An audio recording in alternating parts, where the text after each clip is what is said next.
Oh, can you guys see me? One sec, I'm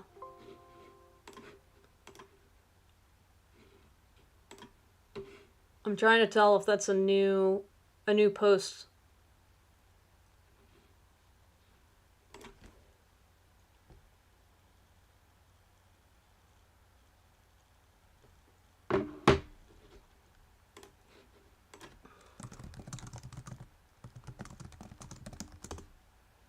Oh.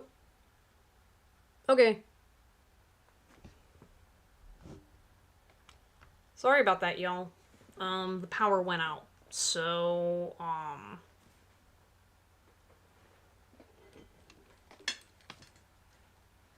cool. Thanks for hanging out. I was gonna say I don't have your question, love is the trend.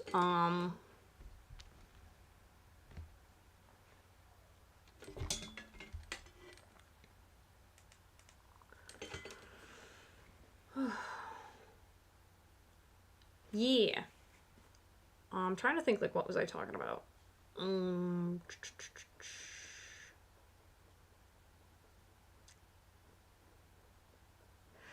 Yeah, well, what happened with us is, I have someone staying at my house, and he had to hit the circuit breaker because I guess the kitchen utilities and whatnot went out. Um, so yeah, it does that occasionally. How is Jonathan feeling about me? Um, didn't you ask that question last time? Love is the trend. Hey, Christian or Kristen.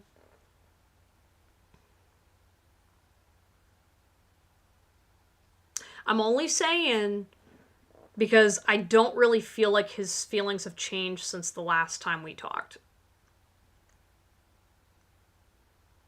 I feel like I feel like you just want like acknowledged from him, and I don't think he's like giving you the attention that you deserve, and I think you're having a hard time like accepting that he's not showing up the way that you want, you know? I feel like you should set some boundaries with this person because if he's not giving you like what you're seeking, then you really don't want him. You want to create a dynamic where you can separate yourself from those feelings. So you can say, "Oh, okay, I like him," but it's like, do you actually like him? Because if he's not like making himself available to talk to you, like here's the thing, love is the trend. I noticed this with your energy right now where it's almost like he calls you and then you kind of go about your day and you're like thinking and feeling him, but like he's not doing anything about those feelings, and then you're sitting there going like, oh well, why doesn't he want me and blah blah blah. It's like, well, first of all, you have to ask him to change his behavior, if you don't like it, and acknowledge that first of all, because that's putting yourself in a helplessness situation, because he can't read your mind. He's also reading your energy and behavior, which I don't know what it is about this person. Okay, I don't know what it is about this person, but I do feel like he's really like hot and cold towards you because he doesn't. Maybe this guy does sense energies and doesn't admit it, or he's kind of just used to getting his way. So like whenever a person feels open and free, he's kind of like, oh yeah. I don't know if he's used to being able to take advantage of that. I don't think he's like intentionally trying to take advantage of someone, but he's kind of like using his abilities and they're backfiring because he's not fully engaging with people, and he's not like trying to seduce or upset you, but he's also kind of just like in this in between space. Hi, Anissa. Yeah, so I just feel like he doesn't want to acknowledge something about your relationship. Like, so here's like a weird question, love is the trend. Do you like sometimes like sense him when he's not around you? Like, are you kind of just sitting there and then you think of him and you kind of like notice something?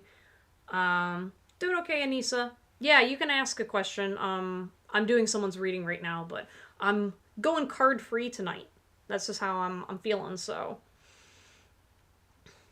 um, but yeah, there's definitely something where like you're just gonna need to like kind of take a step back from like the feelings oriented, because right now I feel like you're so like in your feelings about this guy that you're not acknowledging that his behavior and pattern like isn't okay. So it's kind of like, yeah, you just so happen to pick someone who's not a bad person, But if you picked a bad person and he did the same, like, behavior towards you, you wouldn't know the difference, and then you'd be helpless and stuck in a situation that you shouldn't be in.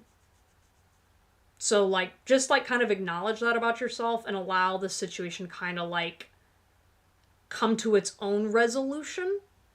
Because I feel like right now you're still kind of, like, you're not accepting that he's not giving you what you want. And you gotta ask him for what you want. So sometimes, yeah, I sense it. Yeah, so that's where I feel like, too, you kind of are a little bit, like, stubborn in your assessment of the situation of him, because it's like you're going back and forth between the two energies, but then you're kind of like, well, I'm not sure if this is legit or not, and what you're experiencing is very real. It's just that your tolerance for the situation is what's causing him to be misled by your behavior, because he uses intuition for insight as well. And so if you're inconsistent, then he sees that inconsistency, so he's not going to move forward in a productive way, right? And so he's going to go like, okay, I guess she doesn't want me then. I guess I'm making this up.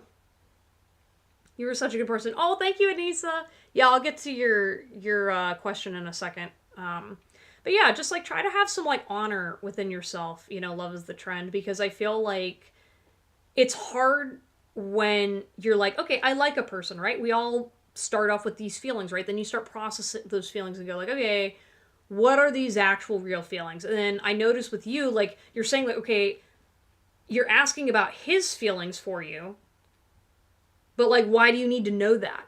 You already know that. If you can sense him from afar, then you know how he feels about you. So when you go, oh my gosh. Yeah, so you're, like, projecting something to the surface because you're not, like, acknowledging the distance between you two. And so it's kind of causing you to, like, kind of get triggered a little bit. So your feelings don't feel real, or there's kind of, like, a emotional response that is not responding to his behavior.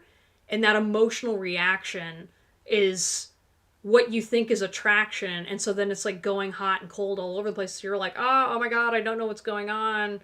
Let's see how he's feeling, so I can feel validated that if he cares about me, then I'm doing something right.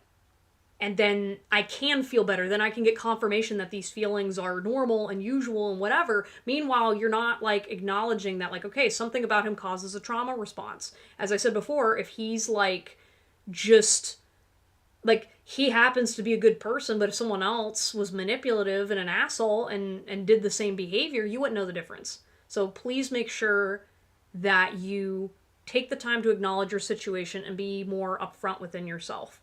But like I said, I don't think his feelings have changed. I think he does have feelings, but he's emotionally distant, and the more you keep asking about it, the less it's gonna serve you. You know what I mean? And to him, he, like, I could literally see this guy and be like, well, why don't you just ask me how I feel? Because he'll tell you how he feels. He's just not acknowledging you right now. And a lot of that has to do with his own internal chaos as well. Which that's something that, you know, you also have to let him have his space to have his little chaotic bubble as well, so that you can work on yourself and not project outwardly. So, it's okay. I'm saying all this stuff from experience. It's hard working through this sort of energy BS, and then also within your own traumas and stuff like that. Like, it's hard, you know, but the first step is acknowledging it, and then, like, get really, really clear. What are your feelings for him? And also, what is he actually physically doing? What behaviors is he doing? Not, like, your projection onto him, you know? And when you start actually writing that down and you realize, oh, he doesn't give me what I want, since you have at least communication with him, you can talk to him about it. Otherwise, he's just not going to acknowledge it. But then if he ignores you, then, okay, his behavior is telling you no. And you can either wait, or you can let the situation go. Hey, Mr. J. Hello. Not using cards tonight. I'm just going straight in. Yeah, he called me at 6 a.m. and was shocked that I was sleeping. Bro, have some boundaries. I'm so late. No, you're fine. You're fine. He's like, oh, my bad. I'll call you. Yeah, that's what I'm saying. Like, he's still thinking about you. I think he projects onto you a little bit as well. And I mean, when you're having a spiritual relationship with someone, like, it's kind of hard. Yeah, he never called me. Yeah, exactly, because he got scared. He was like, shit, I just made the biggest mistake by calling her that early. Hey, Anissa, just wanted to let you know, I'm still working on someone's reading. Whenever I'm completed with that reading, I'll get on to you, okay? Please don't spam my chat. Thank you. Yeah, but do you have any more questions, Love is the Trend? Because after that, I'm going to do Anissa. And then who else wants a reading? I'm kind of like scrolling through the chat here. Kristen wants one. And then Mr. J. So we're going to do Anissa, Mr. J. Then Kristen. Then... and then Joof007. Do you want a reading? Or is that Juff? I don't know how to pronounce that, but hello. Oh, I'm good. Thank you, Chris. No problem. No problem. And I wish you the best in your situation, because I don't think this guy's going away. I'm not gonna lie. I think, like, you just gotta watch your insecurity with it, so that way you don't, like, fumble the relationship, because I'm seeing a lot of, like, and he's a little more secure, but he's also insecure in another way. So that's why it's like, just clear your mind and energy out and just kind of allow things to happen as it needs to. Okay, let me pull up the list, that way I just need to write it down. Yes, I am back. The power went out, so sorry for those of y'all that were waiting on me. Alright, so Anissa, Mr. J, Kristen, and then Jeff. And then, did I do a reading for you, cool girl? Okay.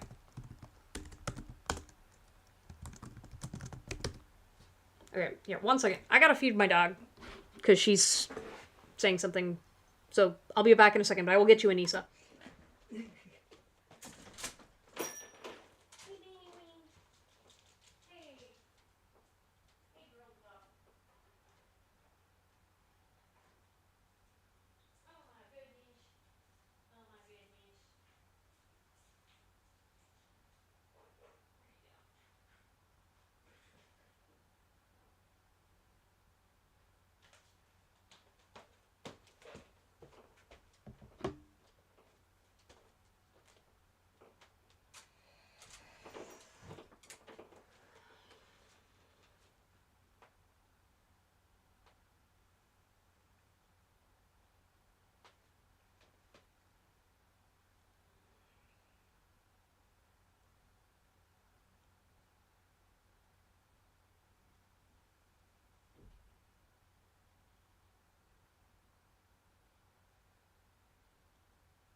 Okay, I'm back.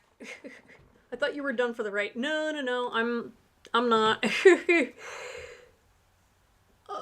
Okay, let me see what's going on the cool girl. I want some advice from Spirit on this toxic situation. I'll have what cool girl is having. Okay. Oh, Miss Intricate. Okay, I'm so sorry, Miss Intricate. I realized you've been here patient and... Alright, so, okay, Anissa, let me go back and see what your reading was about. So you're asking about Sayatan's feelings for me right now because he ignores a lot about you. Okay, so what I'm feeling for you, Anissa, I don't think this guy takes you seriously. I think he has a problem relationship-wise with women.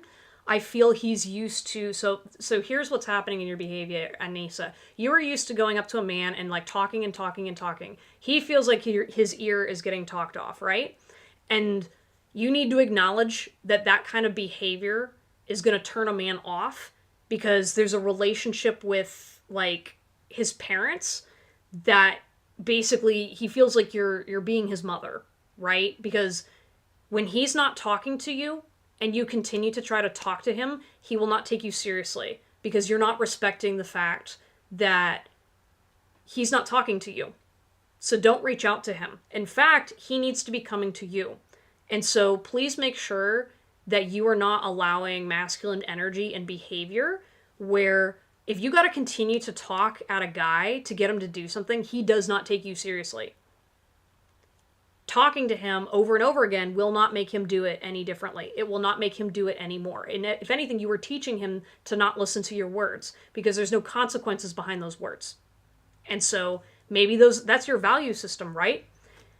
Don't let a man treat you this way, okay? Because obviously you care about him, but you care too much because you're not allowing yourself to acknowledge it. He doesn't like you that way. He is not going about doing things behind your back. He's not doing what he is literally utilizing this time to focus on himself, go do other things, and you're not accepting his no. And it's okay to have boundaries within yourself to say, hey, like, so there's like stuff about, I'm not even going to get into the psychology of it. Basically, if you find yourself and someone is not doing something that you want them to do, my rule of thumb is 3 times the charm. I usually do 2 times. If I got to tell you twice, anything beyond twice, you're not listening, you don't care, I'm going to move on. Okay? And I highly recommend you practice that in your life because right now you are spending so much time talking and talking and talking and talking and talking. I know you think that gets your way, and in some cases it does, but not in a romantic relationship. And this person in particular, like, it's the same way, like, if a man, for example, is in my DMs on Instagram and is perpetually messaging him, and I never talk to him back, eventually I'm going to block him. Because I'm saying he is not respecting the fact that I don't want to talk to him. And, you know, your relationship with masculine energy, right? Like, I don't want you to feel insecure with somebody you're supposed to be in love with, right? Like that's something that, you know, a lot of y'all that are asking about loving relationships, I have to be honest with y'all. You got to make sure that if this person's making you feel insecure, then why is that happening? And why are you allowing yourself to stay in that situation and being those feelings, right? Because obviously, like, you know, we're always trying to be like, okay, am I being too much? Am I causing this situation? Obviously, that's a healthy level of reflection. However, if you find yourself perpetually in that state with dating, then you need to pause and understand that men are taking advantage of you when you're doing this. They do this a lot. It's not always with ill intention, but for how they work, you doing that just tells him that I'm not going to take you seriously because there's no consequences. With guys, a lot of times, if there's no consequences to the behavior, then he doesn't care, right? Like, sorry, but like, if the worst thing that happens is your feelings get hurt, a lot of guys that are not interested in a woman or they are in a situation where they don't take female energy seriously, who cares if you hurt their feelings? He loves me a lot, but I made a mistake in my past. No, he doesn't. No, he doesn't. You're making an excuse. You are making an excuse for his behavior, right? Because he would not be ignoring you. Like, he's treating you this way to guilt trip you, and it's very manipulative and harmful to you. All right? Like, I really recommend, Anissa, to please look up, you know, stuff about, like, you know, abusive relationships and controlling behavior. Because ultimately, if you make a mistake in the past and he's not trusting of you, but I feel like you've been with this person long enough, I feel like he's holding it over your head. He's trying to control and abuse the situation. And because you are feeling insecure because you made a mistake in the past, that is not how you should feel. And you should not be continuing to beat yourself up and allowing this type of abusive pattern in your life. Understand, okay, I made a mistake, but I still have value, and I deserve to be respected. And my time and energy should be respected. If this guy continues to ignore you, don't pursue him anymore. That's an immature response. Healthy men don't sit and ignore women and then come back to them if they care about them. he's being manipulative and he's trying to control you and to get inside your head. So please value yourself. Understand that men who love you don't behave this way. And you also need to acknowledge, stop chasing people that are not available and interested in you. That's the first thing you got to do. Stay strong in yourself, stand on your belief systems, and make sure that you're saying to yourself, okay, just because I feel alone right now, because I don't have this relationship, does not make me a bad person. I still inherently am a decent and good person, even if I make mistakes sometimes, because I'm a human being. And I don't deserve to have my past held over me and hold me hostage all the time, okay? I'm just saying this because this is what happens, and you're used to this pattern of behavior, okay? And it's like, it doesn't matter where you come from. This is not okay. Okay. Anyways, thank you so much, Anissa. I'm going to move on to Mr. J.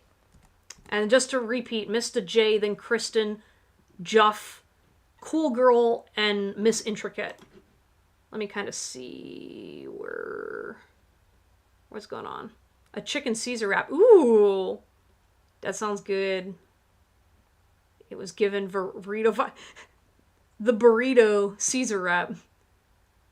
Will this guy put me in danger? Yes, Playboy Bunny.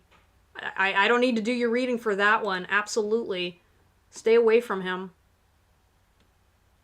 I was so energetically drained after he left my apartment. I was glad I told him to leave. He literally said, I'm not leaving. Yep. GTFO. Nobody deserves that. Alright, may I have a general reading? Okay.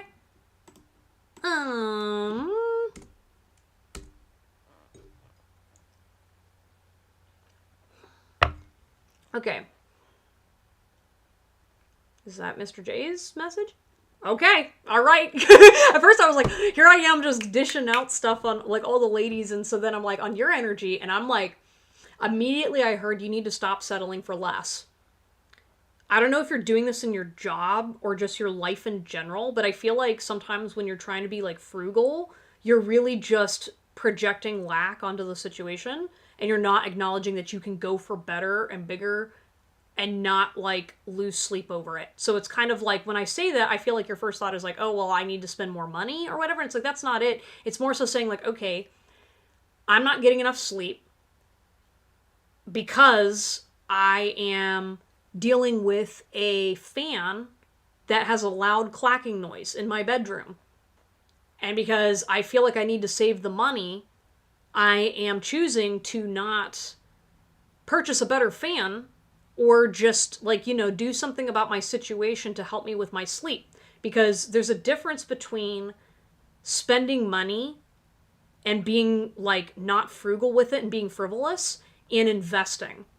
This is why wealthy people always talk about being on the top of the curve, right? Like, this is why people that really know how to manage their wealth well, they're not always driving the fanciest cars. You know, we always talk about that, and it's like, oh, it's because they're frugal. And it's like, yes and no. It's just they know what to invest in. Because if you are losing sleep on a routine basis, that is harmful to your mental health and then causes you to make poor decisions down the line. So, if, for example, you're like, hey, I got a little extra money, I'm going to start investing in having more better quality protein in my diet. Right? That is good for you, helps you with your brain health, helps you with making decisions, and then that compounds over time because you're preserving your health. Suddenly you're sick less, suddenly you're happier. It's amazing how much your diet will affect your mental health. But there's times where I'm sensing in your energy, or you just need to acknowledge that it's okay to ask for more. I feel like sometimes you are, regardless of what kind of an addiction do you have? But this is kind of just like acknowledging that, like, if you feel anxious at certain points in time, it's okay if at work you're like noticing your body being a certain kind of way. Like maybe you just came out of a meeting and you're like, man, I'm kind of pissed off by this reading. You don't give yourself time to, one, acknowledge the fact that that reading or that meeting upsets you. And you also don't allow yourself to, even if you do notice that I keep saying reading. Maybe there's something that you're like reading something on the news or whatever. You're not acknowledging that shifts your mental health in a way that's not beneficial to you. then you don't cool down afterwards, so then it compounds. And so then you're consuming that information and that energy, you're not letting it go. So your spirit guide team's saying, okay, say for example, I'm not used to acknowledging my emotions as a result of this certain situation because I'm used to stuffing them down. So I come out of the meeting and I'm noticing I'm kind of like having a little extra energy, right? And like you're fidgeting or whatever. I feel like you use your hands a lot, and so that might be a good indicator to see if you're feeling something kind of different. So then what you do is like, okay, I'm feeling that kind of like nervousness or a little extra twitchy. I'm going to go to the bathroom and kind of sit in there for like 5 minutes. I'm going to give myself 5 minutes to sit, breathe for a second, cool down, think about something not work related. Think about like, okay, you know what? I am really grateful for the fact that I have this job. I get to call my family member, or I'm going to go hang out with my friends on Thursday, just do those sorts of little things and then come back to sit into your cubicle. You're not acknowledging that having that sort of balance would really help you with learning to have better control and self-discipline. Because right now you're using self-discipline from a logic perspective instead of being a little more realistic. Because logically speaking, if I do X, Y, Z, then you will have this result. But that is not always the case, and you need to allow for some more healthy deviation in your lifestyle, and remembering that like you two are also not a machine. Sometimes you may be working out and then something in your body gives out. And if you don't have a relationship with understanding that like, hey, sometimes that stuff happens, you can't prepare for it, and then it hurts you. That's why we do all these preventative things. Specifically, like, again, I don't know why I'm focusing on wealthy people. I don't know if you focus on, you're someone who's trying to achieve a lot or you're trying to like make the pieces fit. But then when something doesn't work out, you're like, man, maybe I took the wrong advice. Or maybe you're like, oh, I just need to wait this out. When it's like, really, you got to be able to say, hey, if I don't acknowledge that there's like there needs to be wiggle room, the more I take care of myself and have compassion for my humanity, the less likely I'm going to screw up.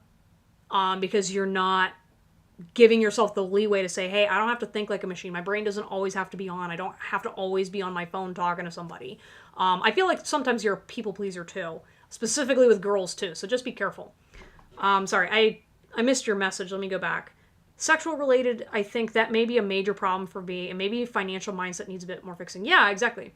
Yeah, I'm studying wealthy people. Oh, that's so funny. Yeah, I was gonna say, I'm sitting there like, why do I have to keep talking about wealthy people? And then it's like, oh, yeah. And like, that's the thing is like, what's frustrating about the whole financial industry. So like my background, for those of y'all that don't know, hi Sierra, welcome back. So my background's in finance, right? And like, I used to kind of care a little bit about that, but what I began to notice as I've like progressed and really interacted with successful people on a very humanistic level, people that study millionaires and billionaires and all those successful people really lack to account the human element in what makes them successful. They talk about it, but there's a reason why it's an exclusive bunch, and there's a lot of subliminal text and a lot of subliminal societal things that prevent the average person from ever achieving that. And it's like a trade secret. It's kind of like, okay, we're gonna like give all this information out. We're gonna sell a crap ton of books. But like, if you actually came toe to toe with those people, they'd crush you because they've got the secret formula in their back pocket, and they're never going to give you the secret sauce because then everyone would be millionaires and then no one would be a millionaire, right? That's why hierarchies are required in order to create millionaires in the first place. Otherwise, we'd all be like happy and having our own technology. Hey, cutie cat. Hello. I'll go ahead and add you on the list. So let me go ahead and put people. Hey, Sierra, did you want a reading? Because I will put you in after Miss Intricate.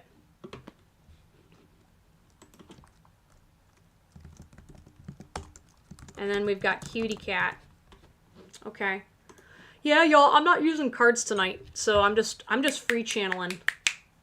So, but yeah, no, I appreciate you being in that mindset, Mr. Joe, or Mr. J. Keep saying Joe. Ooh.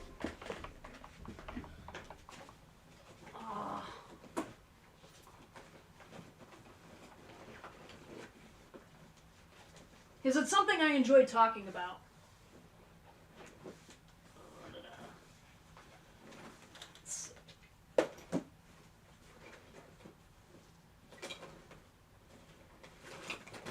gotta get my charger.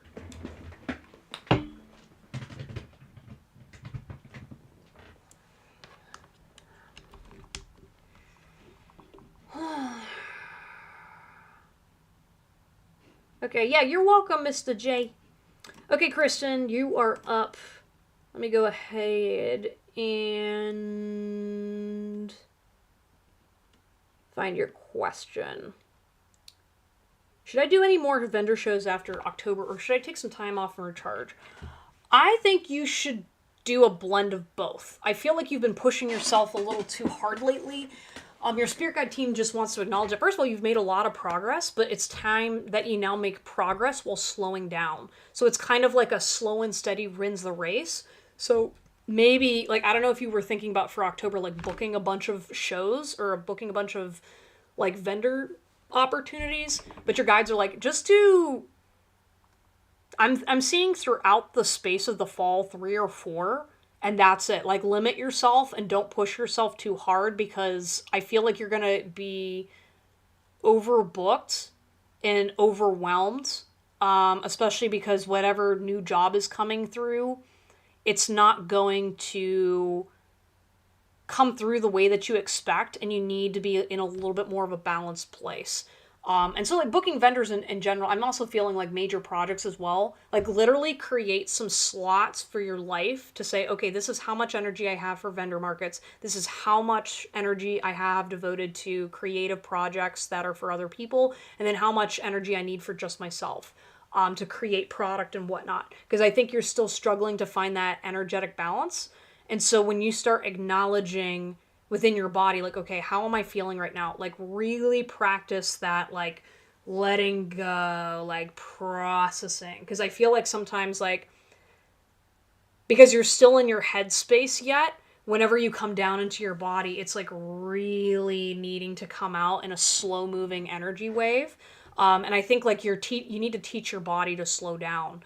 And that's what's gonna, like, hurt your success later on and whatnot. So yeah, I say do a couple shows, but use your intuition, because I feel like also too there's potentially something that's going to shift and change within your frequency around that time. So if you're kind of like, okay, great, just don't book too much. You may feel a little manic and be like, okay, I want to go and do da da da da da da. If you notice that, pause and say, no, I'm setting myself a boundary where I will only do 2 to 3 or 3 to 4 shows within the next couple of months, and that's it.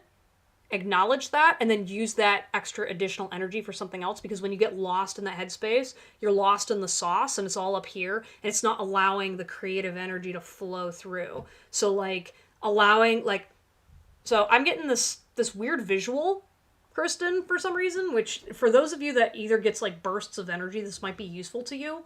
But, like, so say, for example, like, you're in your headspace, right?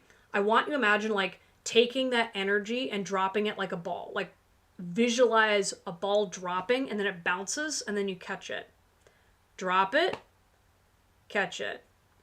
Drop it, catch it. Because it's teaching you to let that energy go, and then eventually you can start bouncing the ball, right? Because what's happening is, because you're able to go up and down, you're staying up here, so it's like literally the ball is just ping-ponging up here, so you just gotta take your focus, pop it out of your head, and do like a little bit of a yo-yo movement. Let me go to the chat. Can you ask a question? Absolutely, Sierra. I have you on the list, so you're going to be after Miss Intricate, which is in 3 people. So I want the secret sauce. Yeah, after Halloween primarily. Yeah, I feel like you're going to get, like, not as many opportunities as you'd hoped, but I feel like, you know, something's going to come through. So maybe that first message was, like, for prior to Halloween or in that area, but there's still kind of, like, a release process that you're going to go through that's going to cause you to have a little bit of a conflict in decision making at that time. So, yeah, just stay grounded, and just make good choices. You know, because I think as well, like, what's going to happen is, like, okay, yeah, I've got opportunity A, B, and C, and even if only, like, one comes through, really sit and trust that, okay, I acknowledge that even though I have these opportunities, I really don't need to, like, I just need to be clear in my intention and not allow other people's influence or my financial situation as a business to influence it. Because I feel like because you're in the beginning stages, it's okay to like make some mistakes. Hi, Saladone. Are you still on the list? Hello, I gave you your reading already. Hello.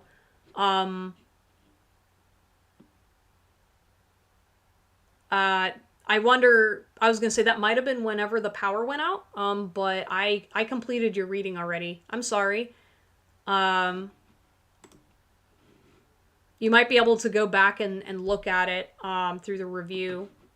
But okay, Saladone, I'll go ahead and get you on the list.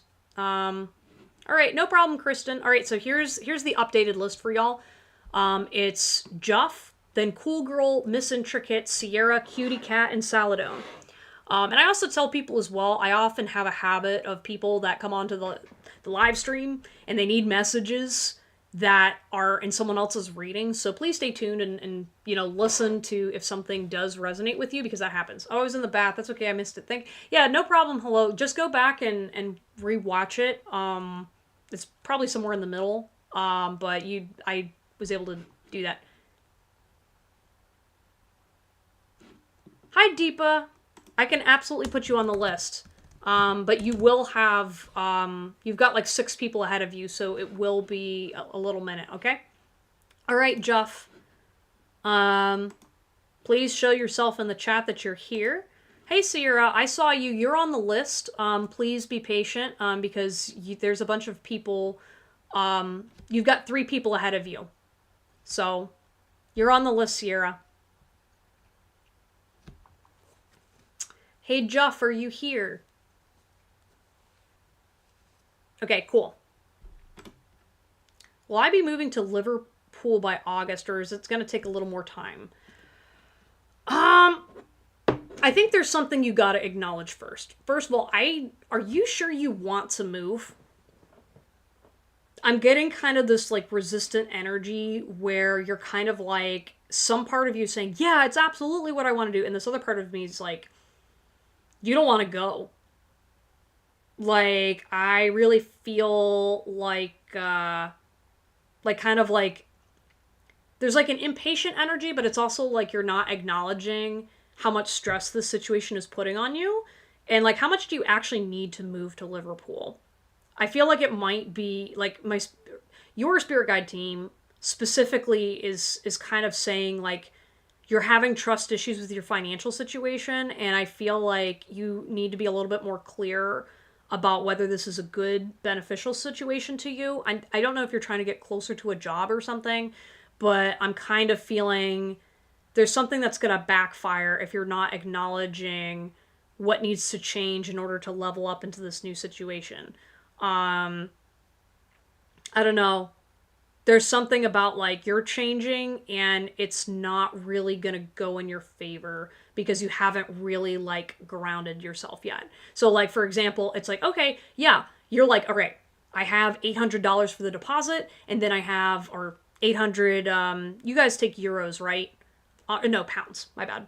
So actually pounds is a little too small, whatever, you know what I mean? But basically it's like a little too money for what is sustainable long term. And so you're kind of used to being on this reactive energy of being like, okay, I have $800 that covered the deposit, and then I've got this month's rent, and then, oh shit, next month's rent, I only have so much. Oh, I gotta go ask my friend for money, or right? So that means you're not actually ready to move yet. And your spirit guide team's saying, slow down, pause. Do you actually want to do this? Or put some less stress on your back, find temporary housing, really get clear about your financial situation, because you're going to dig yourself into a hole trying to bail yourself out of this Liverpool situation, because I think you're also not acknowledging how hard it is. So something... Okay, so I guess I'm challenging my very limited knowledge about the UK.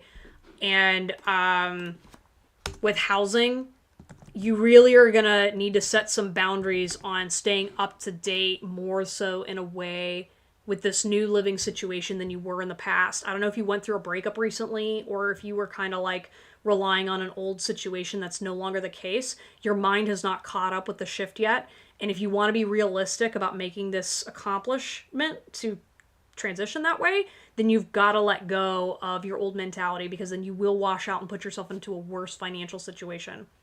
Hey, Hierophant, thanks for stopping in. I'll put you on the list, but you've got about 7 people ahead of you. So I'm just letting you know. I'm trying to take 5 minutes per reading. I've got a little timer, so everyone gets their time. But, like and subscribe and all that stuff as I get through. Yep, that's how I feel like at the moment. It's been stressful to manage everything to go. Yeah, and so that's another thing too. Like, don't put yourself in more of a stressful situation.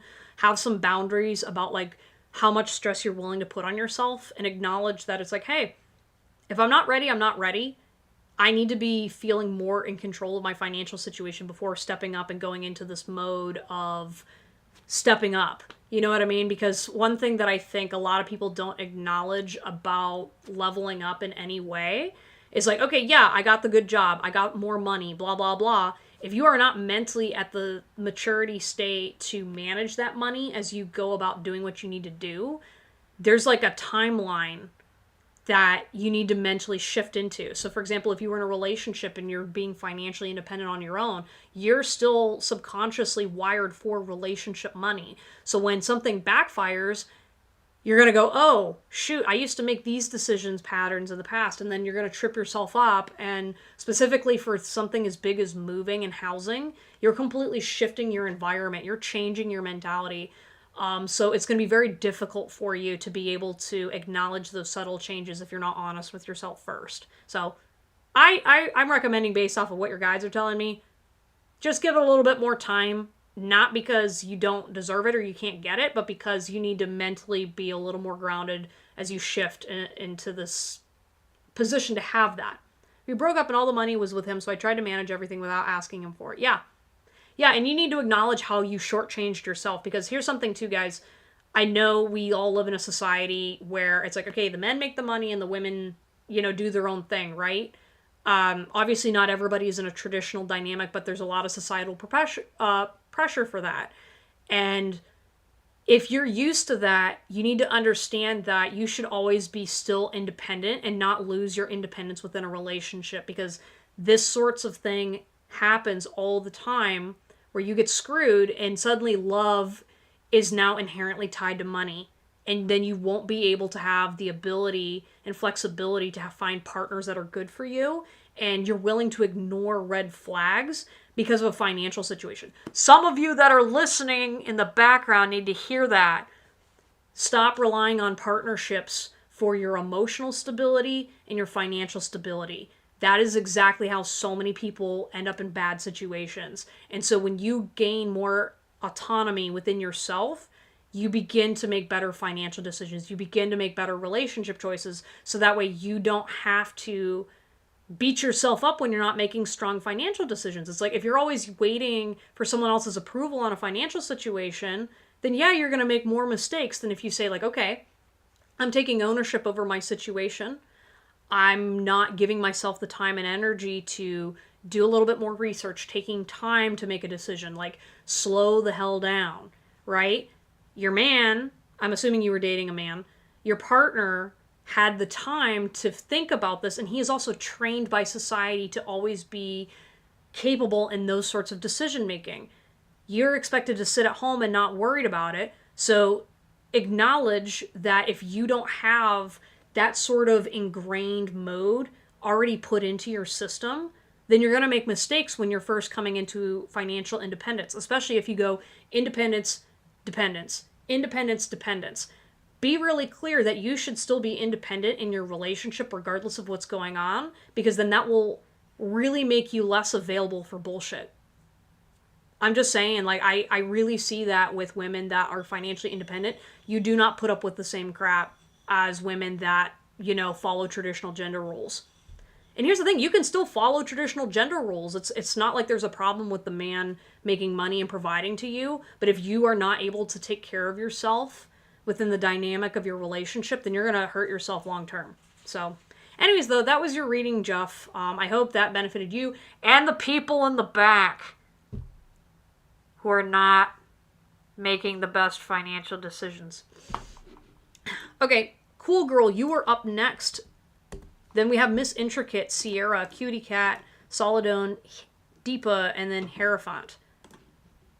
All right, cool guy. I think cool girl, you asked your question, but I'm trying to go back and find it. Could you post it again? Less available for the bullshit. Yes, absolutely. Like, you gain so much more confidence too when you're independent financially and able to like handle it. I think everybody like scares women about independence and they're like, oh, blah blah blah blah blah blah blah, or they shame the crap out of them. And a lot of it's just like, we're shamed because then suddenly shitty men don't have access to you, and it actually puts accountability on somebody. And like for me, like I own a business.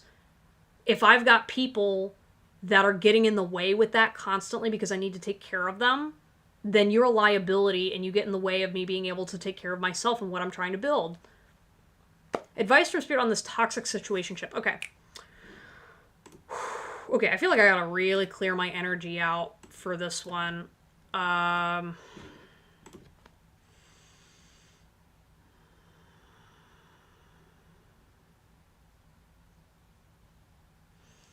Okay. So I think that in itself was a metaphor for you, cool girl. You need to clear your head and calm your spirit. Your spirit guide team is saying like, hey, we've tried to reach you about your car extended warranty, because your car's messed up and you should actually be using your warranty, but you're not calling and using the warranty. Instead, you're paying for this warranty instead of like actually utilizing it. There's something about your situationship that's causing you to feel trapped when you're not. And your spirit guide team's first of all trying to acknowledge to you that you are not trapped in your situation. You are not trapped financially. You are not. It's almost like. So first and foremost, with this toxic situationship, I do feel like money is an issue in this dynamic. There is something transactional about your relationship with them. And I think because there's something, cool girl, about your relationship with money that is fundamentally harming you and blocking you from seeing this toxic situationship for what it is. I think there is a bit of a toxic mindset that you're kind of struggling with that causes you to seek and reach out towards individuals that have a bad temper. And I think it's because, okay, this is like a weird thing, and don't take this personally, but I feel like there's something like, I always feel like but that's, you're not acknowledging your feeling. So here's something that I want you to ask you about, cool girl. Do you have issues with anger? Or not acknowledging what you're angry about? Like, do you like bottle it up and then either explode or you keep it within? Because I think there's something about your relationship with your anger is not allowing you to express your true needs to yourself first. And then I think you utilize angry or toxic gentlemen to express that rage for you. Wow, I just learned something about myself. Thank you, cool girl. That makes a fuck ton more sense. Because I'm sitting here like, she's dating angry guys, so she is only allowed to use angry men to express her relationship with self. Because it's like, because maybe for whatever traditional reason or something to do with money, you're expressing frustration. So instead you're going to go reach out to the angry guy who has no control over his financial situation, but because you think he has control, he has all the financial control, or he's supposed to have the financial control. You're getting mad at yourself when you're like, I know exactly what I'm supposed to be doing with my money. This man doesn't know what to do with his money. He's an idiot. And I'm upset about it. But I can't be upset about it because otherwise I lose control. I don't have good boundaries with my anger management. I'm not allowing myself to accept that I am angry about my situation because no one showed up for me. So what does anger do about the situation? Anger is a very powerful emotion. Anger is just action-oriented sadness. I'm going to say this for the people in the back because the people that are also dealing with this, a bunch of y'all are dealing, we're going to school today, guys. Y'all are signed up for the same reading, I swear. It's literally like you're not acknowledging your anger management issues, and then you're taking it out on the men in your life and being like, well, men are incompetent and blah, blah, blah, blah, blah. And it's like, no, you're being incompetent because you're relying on someone external to you to get angry for you. When you're mad at yourself for not doing the things that you're supposed to be doing. And then you externalize and it continues to victim blame, and then he gets all toxic because you're not acknowledging that that is a version of you that you're not accepting within yourself. So if you don't accept your own anger and create a relationship with that, You're going to continue to look at angry dudes and try to fix them instead of fixing the angry piece of yourself. Then once you fix that relationship and go, oh, I'm sorry, inner person, inner version of me that's angry and very, very validly so about not being acknowledged, because this angry version of you knows what they're doing and you're not giving them power to stand up for themselves. You have to allow that energy to exist. And so oftentimes, and this happens a lot with women, right? You know, we are projected upon and we are given a box that we are supposed to fall into, or we're treated like, you know, women's rage is very angry and it's susceptible to influence and things like that. And so a lot of people are afraid of it because we don't want to be the angry woman. We don't want to be the witch. We don't want to be the upset person, because there's a lot of money associated with happy women and appearing like a happy woman. This is why I didn't want to dress like my authentic gender, because there is so much money tied into me always smiling, me always being light and fluffy and loving and blah, blah, blah, blah, blah, because that's what people like. And yeah, absolutely. But if you do not create space in your life for that harming energy and that destructiveness, and use it to your benefit and give space for yourself, no one's going to do it for you. In fact, a lot of people don't want women to be angry. And think about it. That's variable, right? Because like your toxic situationship, right? I feel like he had a mother that matched your wound exactly, right? Where she wasn't able to express her anger and whatnot. So you know what she did? She took it out on her children. And so that man grew up dealing with passive-aggressive women, dealing with helpless women. He thinks that's normal. And on top of it, let's acknowledge the elephant in the room. He gives a shit about you. Okay? I feel like for some reason, Cool Girl, with your relationship, I do think this man genuinely cares about you. He has a toxic relationship within his family. He wants to please you. His whole identity was created around managing your emotions and not managing his own. So what is he doing? He's projecting that shit onto you and then making the situation toxic, because he is still in a younger child state where his needs are not getting met. He feels emasculated because he's not making this girl happy. I don't know if you are an ideal woman for him. I don't know if he's ever said anything to you where you are not like other stereotypical women. So he takes it very, very personally if he hurts you. There's something about this situationship, I'm not gonna lie, Cool Girl. I think he likes you a lot more than he realizes. And I think that also is what triggers his toxicity. I don't know if he's typically a player or if he's somebody that hates to lose, because that ties into his emasculation amongst women. And so if he feels like he's losing power over you, it backfires and then he flips out. So I just want to acknowledge, like, I know his behavior's toxic, but I really feel like he needs to work on his emotional regulation problems. And you need to protect yourself and protect your own energy, because you're being a match for someone that's not a good match for you. He needs to do the work on himself. But I do really feel like this guy, like, he likes you. And I think that's really hard for him to accept when he's not able to please you. Yeah.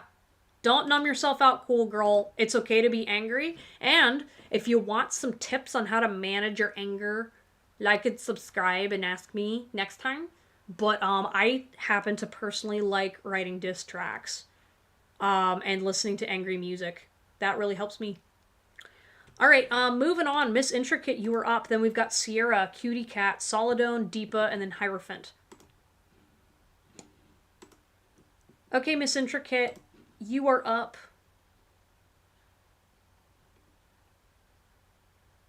Can we get a less available for bullshit merch line? Absolutely, Chelsea. I don't know if I told you, but I do have a store that is going to come out with merch and stuff. So I'm currently in the process of making merch where y'all can purchase things. It's not just Mind Over Mania stuff. It's literally just got sassy phrases and stuff I believe in. So if y'all are interested, I will eventually post it when it's ready. But yeah, let me put that in merch ideas. It's available.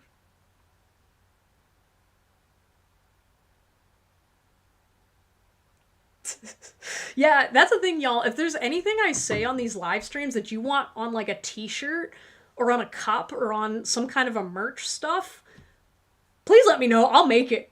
I will make it happen. Like, this merch line is coming simply from just all of the shenanigans that go on here. I want a reading like Cool Girl, please. Okay. Diss tracks. Yeah, no. Diss tracks are very, very cathartic. It's a productive way to utilize connecting to your voice and your ideas. And then you know what you can do? You can never look at them again. You can just release the energy, be honest, and let it flow. I want a reading like Cool Girl, please. Dude harassed me at my house, and I feel like he may do it again. Yeah, if you feel like that's happening, then contact the police. And so here's the thing. So for any of y'all that are dealing with potentially violent men and stalking, here's my advice. So first of all, the police can't get involved until you tell them you don't want to speak to them again. And say, please don't show up to my house. Please do not contact me further. I don't even think you need to tell them that the police are going to get involved. But what I did so I had a stalker, you know, he was harassing me and whatnot. Basically, all I did was I gave him one warning. I sent him an email back because he somehow managed to find my email address. And I said, please do not talk to me again. You know, or there will be consequences. And then he continued to contact me, so police gave him a call. And that usually deterred him, because it usually means business. But, like, here's the thing is, anytime you're dealing with a threatening person, I don't want to say 9 times out of 10 because I don't know what your life situation is. I did. And he was harassing me through he followed my YouTube channel, sent me money and all this shit. And so I did have to get the police involved because he was my neighbor and it made me feel unsafe.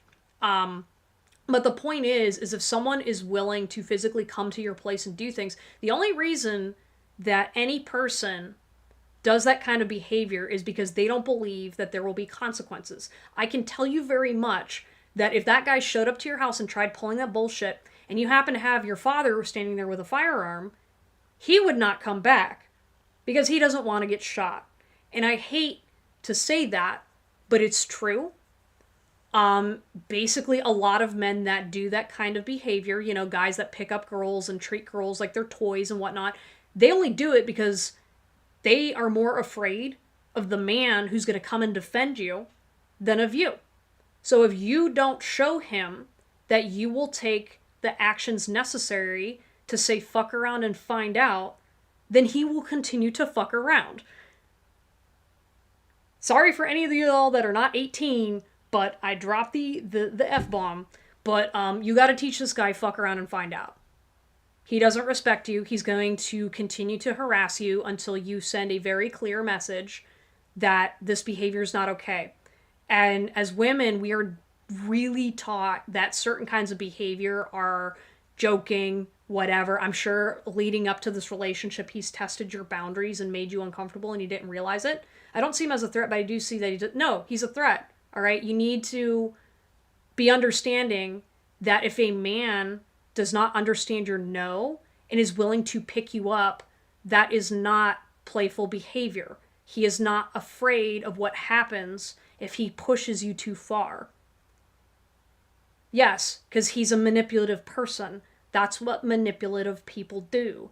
And women are not taught to understand that that kind of behavior is, it's predatory. If a man has to wear you down to get his way, that is predatory behavior. He does not care about you. You are an object, and he's going to continue to push and push and push because he doesn't care. He only cares about getting what he wants, which is saying he's dangerous to you. It's the same with dudes that try to get you to drink before going on a date or XYZ because he is literally only focused on getting what he wants. He is used to getting what he wants because he knows that a woman is not going to stand up to him. She poses no threat to him. That's why if you don't have a fuck around and find out, then he will continue to fuck around. I am just saying, I'm saying as someone who has learned martial arts, it's every self-defense thing that we teach, right? Yeah, that is predatory behavior. And so that's why, for example, if you are a woman, and this is for everybody in the audience that is female-bodied, if a man continues to message you, continues to do things because he wants to wear you down, it is not because he's very excessively interested in you. He is wearing you down until you say yes. That is predatory behavior. We don't talk about it because if we tell somebody that that is predatory behavior, then that means he will feel ashamed. He will feel emasculated. And then immediately we're going to push it onto the woman to blame her. And he's like, well, she asked for it. She blah, blah, blah, blah, blah, blah, blah. And it's like, no. If a man was there, he would not behave that way. And so that's why I want you to pause. Think about all the different things that he's done with you. And any man up until this point, if a man who has a very large body with the ability to harm somebody, how would that man's behavior change if that guy was sitting in the room? Would he be doing the same thing? More than likely not, which means it's predatory behavior. Because he's only looking for consequences. Wearing me down, tiring me in my own house. No wonder if he's... Exactly. So, create boundaries with yourself. First of all, forgive yourself, right? Because one, you didn't know. Two, you are used to having your boundaries being overridden. Three, it's okay to acknowledge that there's a role that you're playing here in these situations. All right? So I just want to let you know, because now that you're coming to terms with this, probably after this reading, you're going to have a little bit of an emotional reaction to this, okay? Which is understandable. But I want you to understand I say this stuff because I care. I care about the safety of my audience. And also, please look into self-defense and come up with safety plans, right? Because every person as an adult should always have a safety plan for if something happens. Because regardless if you're a man or a woman, there are people out there that do this kind of behavior. And the more you value and respect yourself, the less likely you'll get into that situation and be vulnerable. And two, when you have a plan, you'll feel more in control so you can take action on it. Yeah, no problem, Miss Intricate. I'm very passionate about this, if you can't tell. So I just want to make sure you're safe. And, if you do have any trusted male friends or family members, I would prefer a family member right now because you might still be in that state of not knowing who's a safe male and who's not. Bring someone over to stay with you to make you feel more comfortable and let them know what's going on, right? Especially if you've got a father figure who might be able to step up and protect you. I can tell you right now, if you told your dad that some guy's harassing you, watch his reaction and see what happens, right? Now, I have a feeling you're kind of not used to asking your dad to do that, but watch his reaction and then you'll get a very clear picture because I'm not going to lie, usually when you tell a man that gives some kind of a crap about you, 9 times out of 10, he's going to have a reaction, be like, oh no, not today, right? Yeah. So anyways, though, thank you, Miss Intricate, and feel free to, if you have any questions, please make sure that you are taking time to create boundaries within yourself. Okay, so just an update on the list. We've got Sierra, Cutie Cat, Solidone, Deepa, and Hierophant. Yeah, he would flip his shit. Exactly, right? And he should flip his shit. There's a reason why you should not, you are not flipping your shit. And you should be, because that behavior is not okay. And that's called a fawn response. So FAWN, look up that. That's a trauma response whenever people are threatening. Hi, Golem. I can go ahead and add you to the list. There's at least 5 other people ahead of you. So please be patient while I do this. Go through the list. Oh, let me get ZC on here too. So there's actually 7. I had a feeling. Okay, so ZC, you are also on the list. But Sierra, you are up.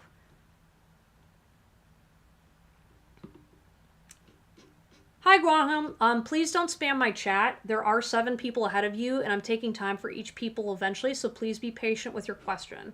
Thank you. Advice on what I do about Cameron. Have you been having a really tricky time discussing things with this person, with people? Oof. Sierra, did you miss your reading? Oh shit. I'm sorry, Playboy Bunny. Did I not give you a reading? I'm so sorry. I think... Yeah, no, you asked a while ago. I'm so sorry. Here, after Sierra, I'm gonna do your reading, Playboy Bunny. I'm sorry. You've been here a while. Okay, yes, here. I'm just like, there is an overwhelming, like, there's like a secret you're not acknowledging. All right, one second.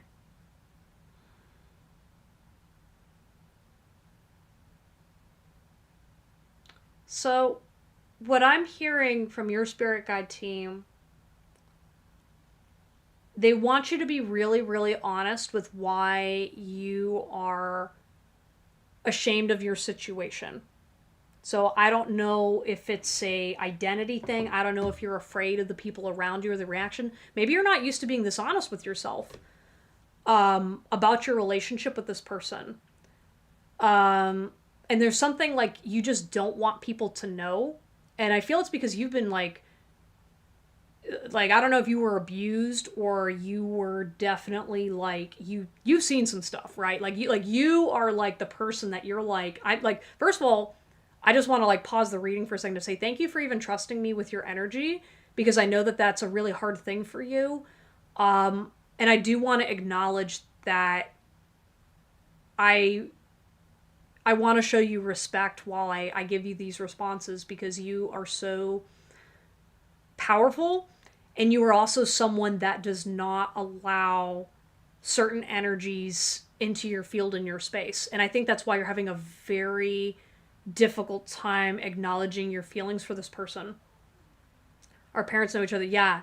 Yeah, yeah, yeah. And I think a lot of it is so I see a little bit of a social conflict with you and this person. So, for example, if you came out and told people, hey, I have a relationship with this person, or I'm kind of like keeping a secret, it's going to cause things to blow up, or you have a feeling you're going to get like your whole life's going to get destroyed. It's kind of like, I don't want to underplay your feelings.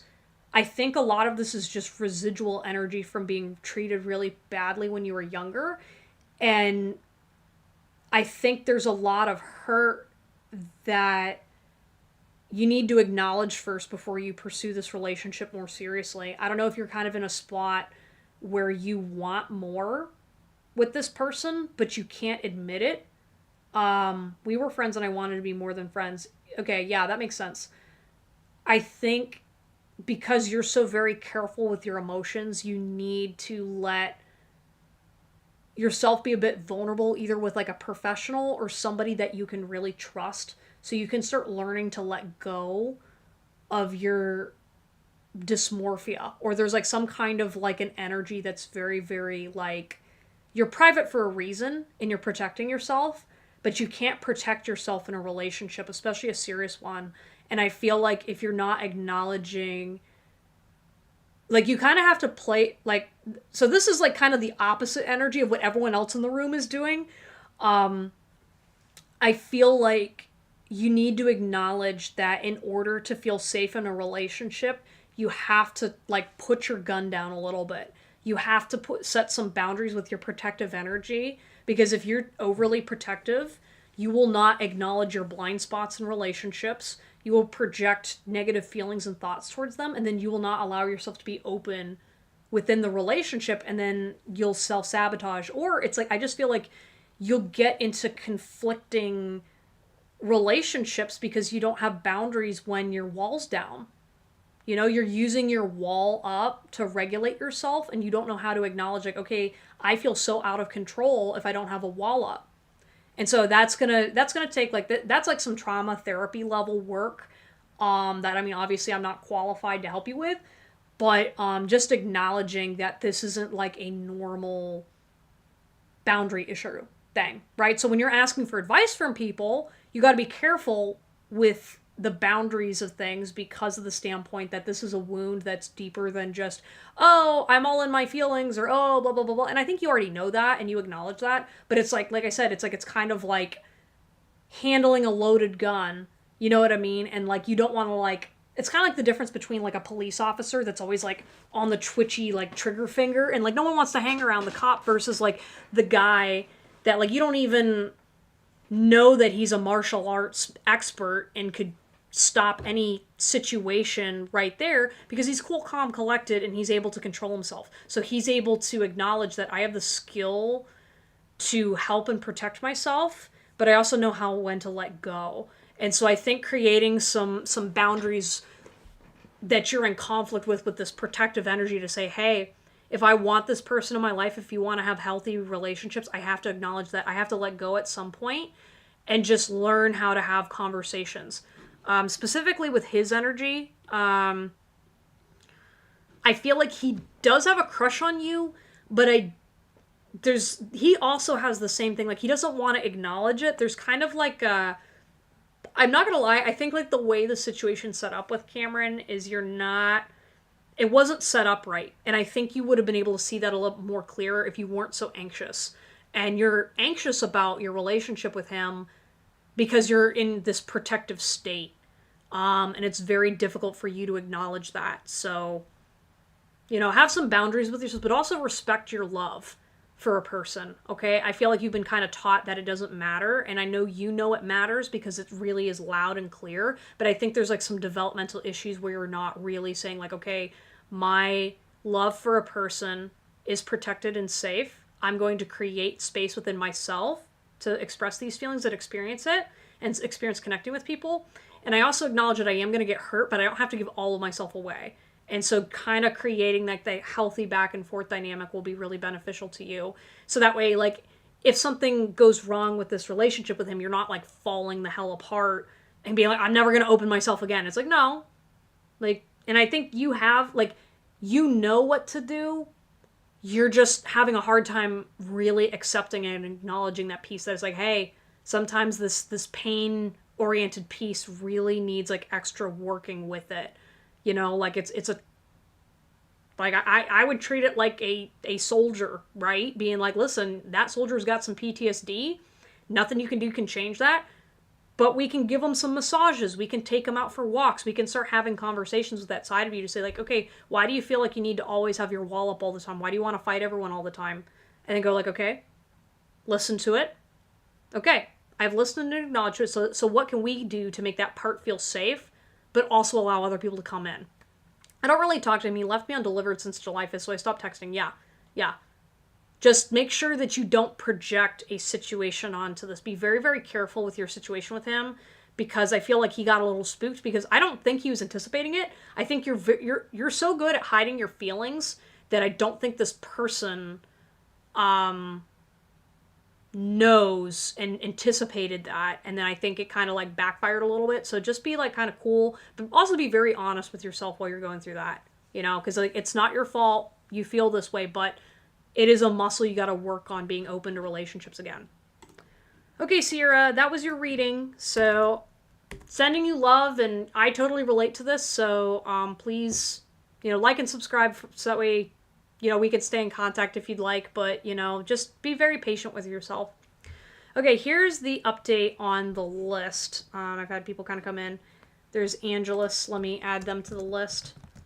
So we've got Playboy Bunny, Cutie Cat, Solidone, Deepa, Hierophant, ZC, Gulam, and then Angelus. Yeah, no problem, Sierra. I get it. It's hard working with that version of yourself, and just remember and acknowledge that you feel that way because you're protecting yourself. And it's okay to have those thoughts and emotions, but it can become a hindrance, and it's not actually protecting you if you're always in fight or flight and really stiff. That's why, like, literally, if you notice yourself getting tense, massage your arms. Massage your shoulders. Do what you need to do. Okay, Playboy Bunny, you're up. Then Cutie Cat, Solidone, Deepa, Hierophant, ZC, Gulam, and Angelus. And then I'm calling it for tonight after Angelus. So.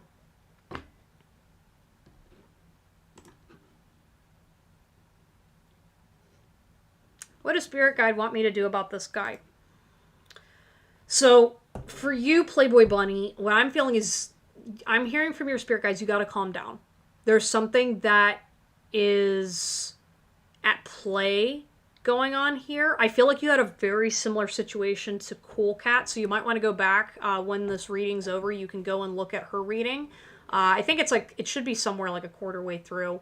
Listen to Cool Cat's message, and then I'm going to give you some additional information that's more specific to you.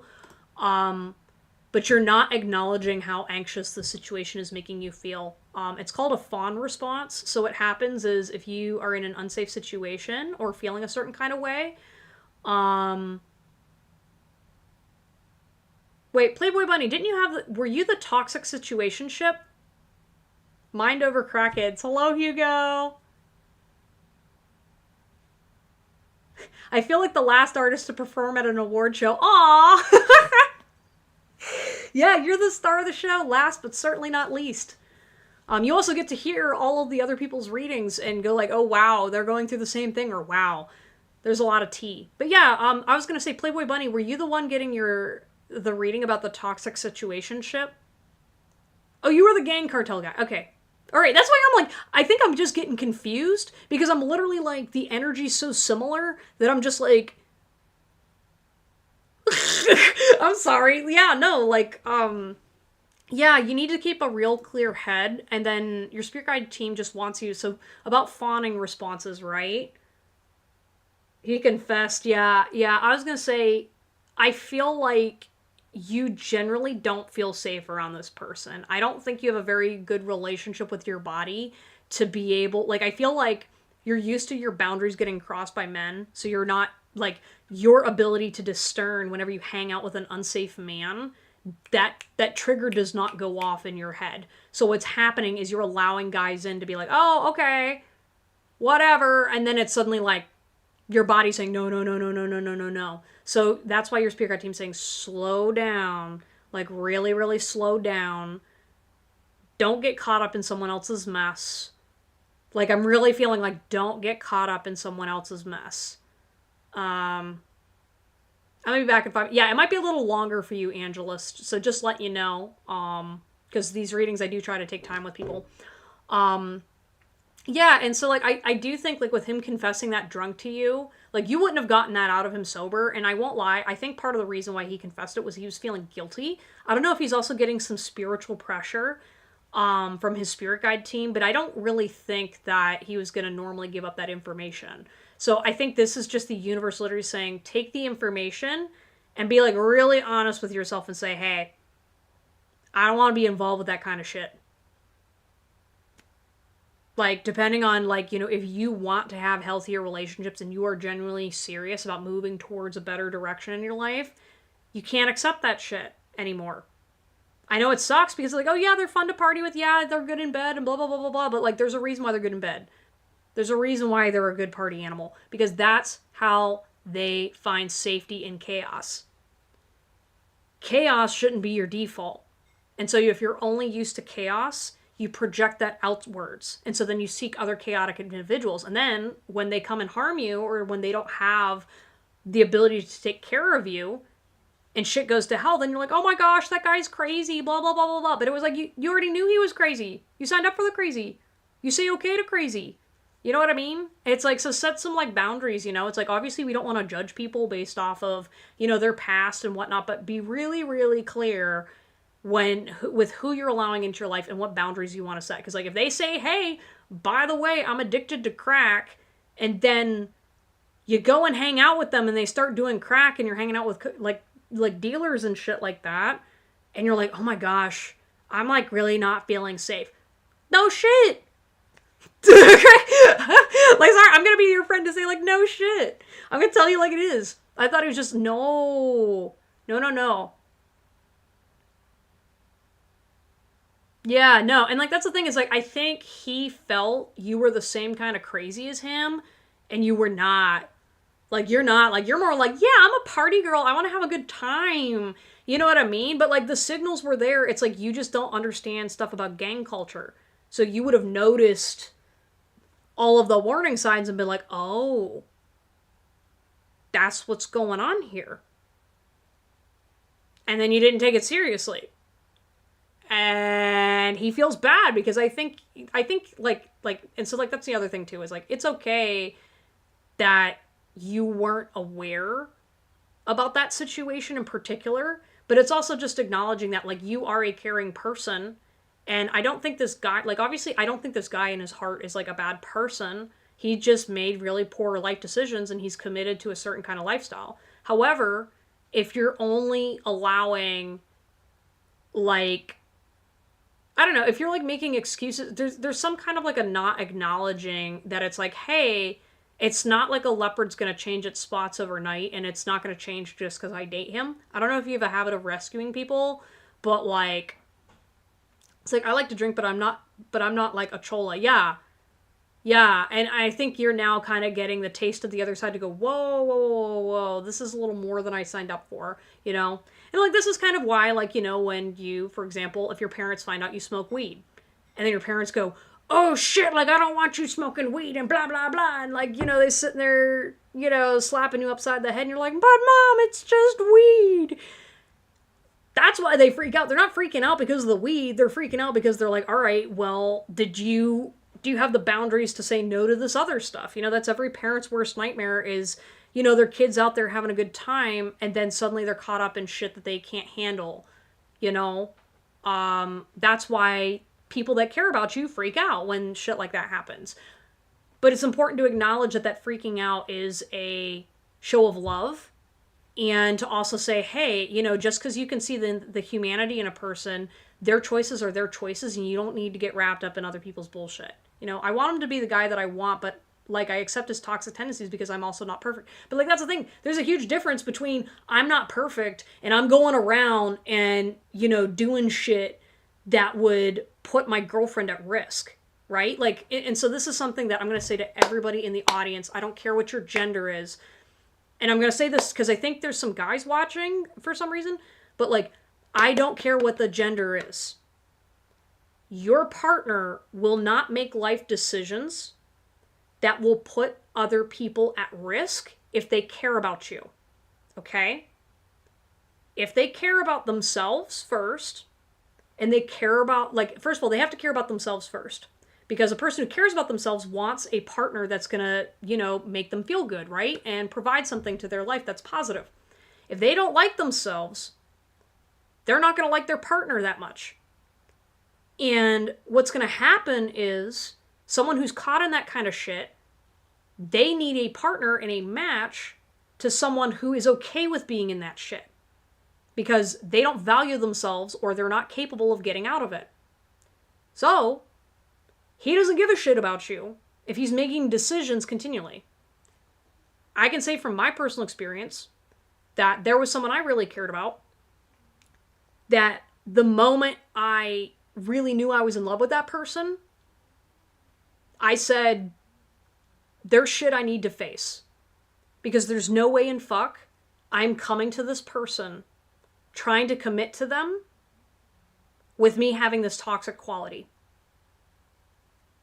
Nobody who is serious about having a real healthy relationship or actually loving somebody is going to let them, like, their issues get messed up in someone else. And, like, here's the thing. We are all human, yes, but there's a certain level of bullshit where it doesn't take a lot to know that certain kinds of bullshit is harmful to people, especially if you're getting involved with a cartel.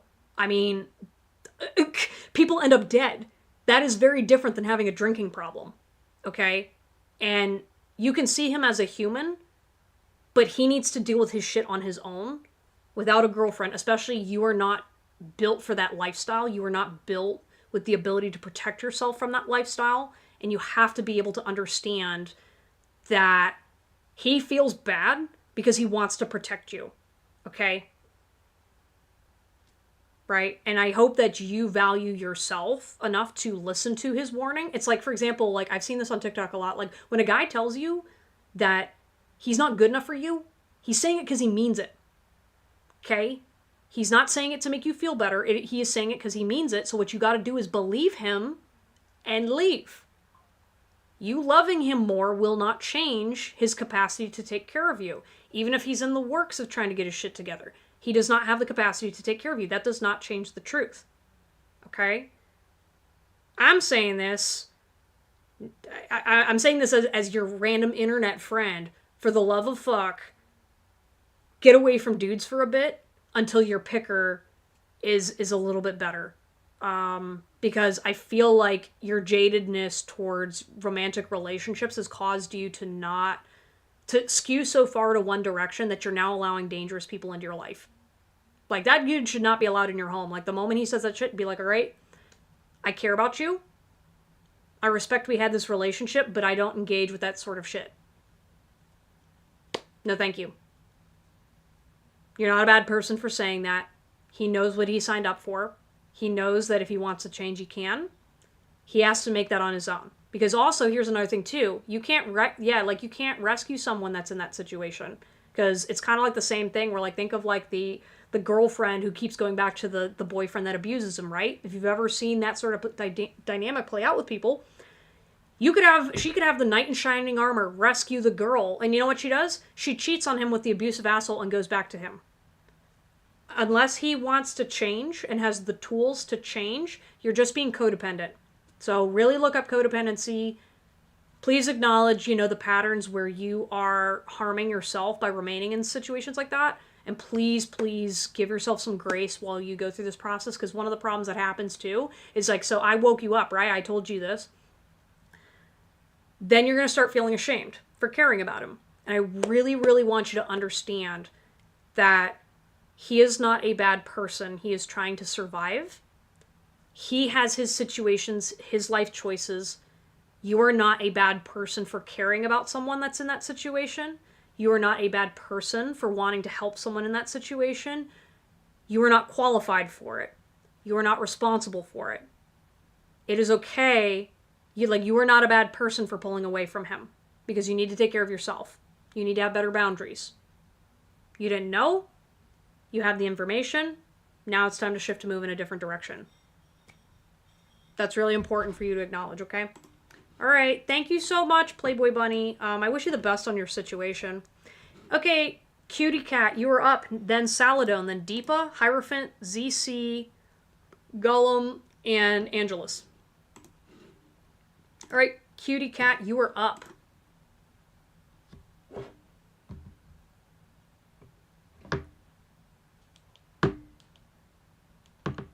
Damn, y'all are in some shit, like, Jesus. Like, stay safe out there, Playboy Bunny. I think you're gonna be okay. But just protect yourself, okay? How will my week/weekend go? Ooh, do you have, like, a date coming up? I don't know. So, like, immediately what I'm picking up with you, Cutie Cat, is, like, for what's going on this weekend, I just see a lot of, like, tongue sticking out, or you just kind of being like, hee. I think whatever you're going to do this weekend or this week, so specifically something on the weekend is going to be good for you. That much I'm picking up. Or maybe this past weekend was really great. However, I feel like you're getting acknowledged by somebody this week. So maybe someone's texting you, maybe someone is coming towards you. But I feel like you're in a really great position right now to manifest something. I would be looking forward to that. Yeah, I feel like you're either manifesting something, and, like, as long as you're, like, I'm also hearing, like, an energy of, like, staying close to your truth. So, like, again, I keep seeing, like, like, maybe someone's also teasing you, or maybe you're a tease, or there's kind of, like, a playful energy going on. But there's kind of, like, you just gotta acknowledge something this week. I don't know if your spirit guides have been trying to get your attention, or if you do you read tarot for fun on your own? I'm definitely feeling like you kind of dabble with spirituality, but, like, sometimes they're kind of like, ooh, shiny, ooh, crystals, and then your spirit guide team's like saying, hey, hon, I'm gonna tap you on the shoulder. Make sure you take your medication, make sure you drink your water, please don't talk to this person anymore, or, like, they try to, like, do, like, light taps on your shoulder because they don't want to, like, upset you, because I feel like you get kind of triggered with spirituality that's a little too heavy-hitting, which is okay, but also at the same time, like, understand that spirituality is also meant to be informational and to help you. So please make sure that you are listening to your spirit guides when they are having something truthful and serious to say. Just because it's like, I kind of feel where it's like, whenever you are like, oh, I care about, like, say, for example, you're doing a reading on, like, oh, what does someone feel towards me, and blah, blah, blah, blah, blah, and then it's like, that guy's, like, not really interested in you, or whatever. It's like, you look at, like, the Lover's card, and then you kind of go, like, ooh, well, because it's the Lover's card, that means he's interested in me, when really it's saying that, okay, he has complementary energies, and I get, like, candy store vibes. Yeah, it's very, like, lighthearted, and there's a place for that. And so it's kind of just, like, being understand, like, so to go with the candy store analogy, a candy store is great and all, but like we also have to pay the bills. You know, we can't be eating candy all day or else we're going to get sick, right? So just kind of making sure that, you know, you utilize spirituality as a way to benefit you in all different areas of your life. You know, like I don't know if you meditate, but, you know, taking care of your mind, body, and spirit together is really, really good for you and allows you to be able to sit with the negative feelings and thoughts sometimes.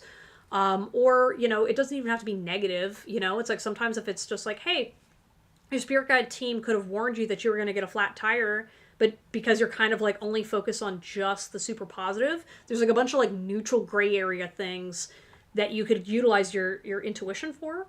And I'm saying this as someone who has that problem because I go the opposite. You're like, oh, I like the candy store. I'm like, doom and gloom. What trauma is going to happen? Meanwhile, my spirit guide team's just saying like, you know what's going to happen to you this week? You're going to apply to like 20 jobs and you're going to cry 3 times, but you know what? You're going to have a really good pasta. And also, yeah, I got sick the other day. And somehow I intuitively knew to put a garbage bag in my garbage bin. And I'm glad I did. Normally I don't because I've just been kind of lazy, but for some reason at that moment in time I had it in my hand, so I said, oh, I'm going to do this, and bleh. So, like, things like that where it's like, you know, understand that spirituality is working with you all the time. And, yeah, I don't know. Maybe you also have a very detail-oriented way of channeling as well. Like, maybe you're the kind of person that you're like, okay, I watch, like, a pick-a-card tarot reading, and you're like, I need to make sure I see a cat and then get a confirmation of 333. And I feel like sometimes some of your spirit guides in particular don't always operate that way. So you're kind of used to either only listening to something very clear, like people who speak, or, yeah, so like for example, like say your spirit guide team is like, I'm going to give you an image, and you look at something in that image, and that was your acknowledgement. And it's like kind of like a secret code between you and the universe, but you were waiting for the tarot reader to say something specific. And so then you're kind of like, oh, well, I'm not going to listen to my intuition, what it said about looking at that image.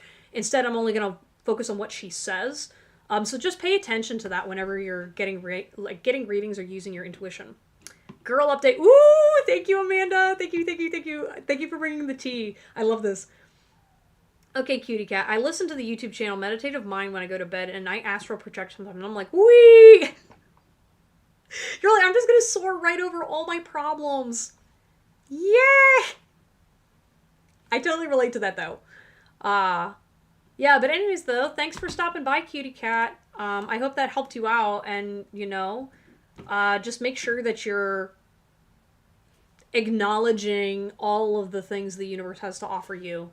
Because sometimes the mundane stuff is very fun, too, you know?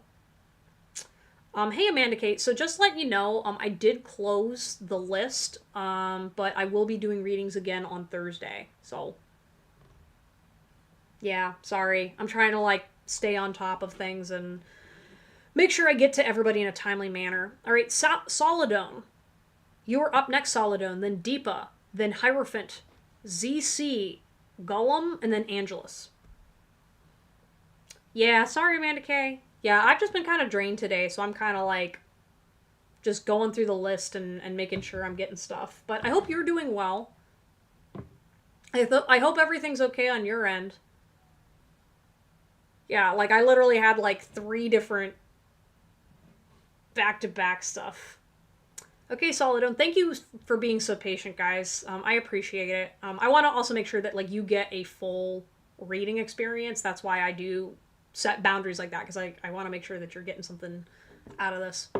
Hi, I'm a Gemini. Does the Capricorn I recently got in separation? All right, so for some reason, Solidone, I don't know if you've ever had a reading from me, but I just want to let you know, first of all, I'm very like direct with my readings. And something about like with this like, when I look at Capricorn, I don't know if you projected something onto this person where you have an idea of what Capricorn energy looks like.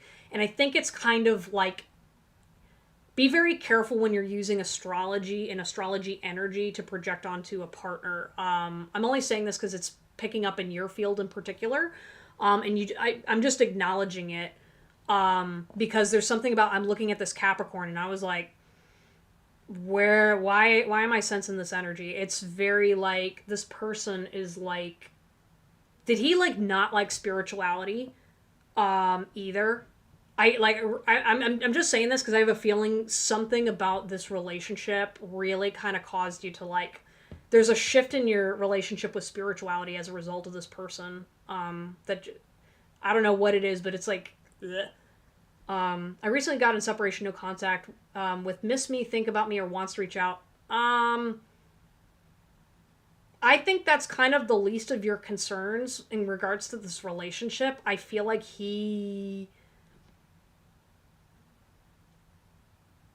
yeah, this person doesn't treat you well.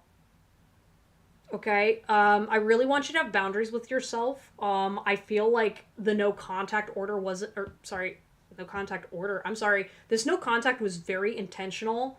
And I definitely feel like he's like, yes, he didn't. Well, he would say he doesn't believe, and I told him my cousin was witching and reading it if he lies to me. Yeah. Why are you dealing with this person? I feel like you are very open-hearted and kind, and I think this is like normally I don't use this dynamic, but this is like a narcissistic empath relationship. Like this man genuinely doesn't really care about you. That's why like I'm not even going to tell you what his feelings are because it's like you are projecting something onto this person that is very very unhealthy for you. Yeah, he doesn't be on then why are you dating him? Don't date someone that's not honest to you. That's not being in a relationship. That's not loving him. And you're like, "Oh, well, I feel this way." You feel. That's not the truth. And there's very much like you really got to take some time to separate these two. Because the problem with the empath and narcissism dynamic is the empath is not acknowledging the pain wound, and there's something in your pain body. So depending on what you know about spirituality and like your aura levels and whatnot, the pain body is the energetic layer in your aura because our auras have multiple layers, right? We have different layers to our energy. The pain body is where you store a lot of that. And I feel like because you're very, very sensitive and you like to smile a lot, you like to create a lot, you have a very tantalizing energy to abusive narcissistic people. And I feel like you kind of like don't care that you get treated like crap by narcissists because you're like, "Oh, well, I'm such a good person." That's not being a good person. I feel like you're conditioned for abusive behavior and you're really focused on like material, right? Like I feel like, it's kind of like, "Oh, well, this person makes money. I make excuses, blah, blah, blah." Like that's not healthy behavior and that's not being an empath. That's not being a proper spiritual person because if you are not protecting yourself, if you are not acknowledging your role in these dynamics, you will continue to get hurt, you will continue to attract narcissists, and you will continue to teach these people that it's okay to treat them that way. I'm seeing your messages, but I'm not listening to them right now. I'm going to go back once I get done channeling my messages. But like you need to start acknowledging, having healthy boundaries, and stop with the bypassing. You're spiritually bypassing because you don't want to acknowledge how hurt you are by existing on this plane at this lower frequency. Okay, this happens a lot because it's like it's overwhelming emotionally to get used to abuse. Okay, but you have to acknowledge that that is what it is. It's not okay, and you keep saying like you're putting all this energy into someone who doesn't care about you at all. They're just draining you of your energy, and you have to start asking yourself honestly, why am I okay with that behavior? What about me does not value myself that I think that's okay? That is narcissism in its own right if you think that I'm a good enough person that I'm going to change anybody. That can lead to narcissism. That itself is spiritual narcissism. If you are not able to look outside of you and have a relationship with reality, and you are protecting yourself by saying, well, I'm holy and good and I'm better than all these other people because I'm so connected to spirit and I'm so right and blah, blah, blah, blah, blah, that's narcissism. And so then when you see it externally and you attract these negative people, it's because that is your shadow aspect being a mirror to your light aspect. And until you can actually dip into your evil, dip into the darkness, and be really, really honest with yourself, you're going to continue to attract narcissists. All right, now I'm going to read your messages because I totally get it. I get that you are higher vibrational and you're able to acknowledge and channel that stuff, but what you're not acknowledging is you have the capacity for both. And that's why you can't see this because you have shame for it. There's religious trauma here. There is generational trauma here. There is so much trauma that you sit in a higher realm that you cannot integrate it. What's up? Hey, Matt. Hello. So yes, he would treat me like a side and like he didn't care about me, and you're so right. I did a lot for him. You're also right. Him making no contact happen. He would constantly tell me to break up with him for every little thing, and I heard it's because he returned to his ex. Yeah, he doesn't want you. So why do you care? You don't care about him. like I'm saying, like, you don't care about him. If he is telling you no and you're still going back to him, that is its own form of narcissism. You are not respecting someone else's boundary. You don't care. When you love somebody and you see them actively choosing someone else over you, then that means it's like, yeah, it hurts. But if you're literally like, I'm going to do whatever witchy thing I need to pull him back, or I need to do XYZ to do that stuff, I need to go punish him because he rejected me, that's an issue on your part. I'm saying this with love because a lot of spiritual people don't talk about this. They don't acknowledge it because it's not in line with true love and abundance. And people are often taught this half-assed version of what love means. And it means you have to account for the dark side of yourself and your partner. Nobody talks about it because everyone's got to be on their high horse. Because what happens if you're not right? What happens when suddenly that bright, shiny light that everyone worships and follows suddenly is no longer there? You're a human being. If you are not acknowledging that you are a human being with human needs, wants, and desires, then you can't acknowledge the dark side when you've been traumatized and abused and conditioned that that behavior is okay. And you're allowed to be a human being. You're allowed to make mistakes. You are allowed to have negative feelings. And what happens a lot is when you are used to experiencing spirituality on such a higher frequency that anytime your toe touches into the dark stuff, it's very, very hard to acknowledge. It hurts, so immediately shoot back up. And then if you notice yourself dropping in and out, you need to create a safe space in the earthly matters so that way you can deal with the trauma wound and it doesn't result in that. That's also why why empaths connect to narcissists, because our narcissists are very spiritual. They are just receiving that same frequency on a different end. And it's like polar opposites, right? But healthy, balanced people have those boundaries in place so that way you don't ever need to get into that narcissistic state in order to manage that higher frequency. A lot of narcissists, so here's something as well, and I'm going to teach this to all of y'all that don't understand stuff about like the clinical definition of a narcissist, okay? Because people don't, like, everyone thinks like narcissism is evil when that's not correct. Narcissism and people who are narcissists are people that were so abused in childhood that they have a negative relationship with the outside world to such a degree that they can't listen fundamentally to the outside world. They create their own vortex and their own relationships within their brain to cope with what happened as a child. So when a narcissist becomes an adult, they never rely on the external world for help. Maybe onesie-twosie things, but it's not until their entire life falls apart, then they go get help. And then they realize, oh, I'm an actual narcissist. A lot of people will never, ever, ever reach to the point where they acknowledge that they are narcissists until their life falls apart or the really bad thing happens. That's why, because they don't have a healthy relationship with the outside world. That's why empaths have the same wound and why they attract them. Because it's not necessarily the fact that, they've got bad boundaries. It's because they are also so sensitive to trauma from their life that they can't have relationships external to them. And that's why a narcissist is very appealing to them, because it's the same kind of acknowledgement and wound.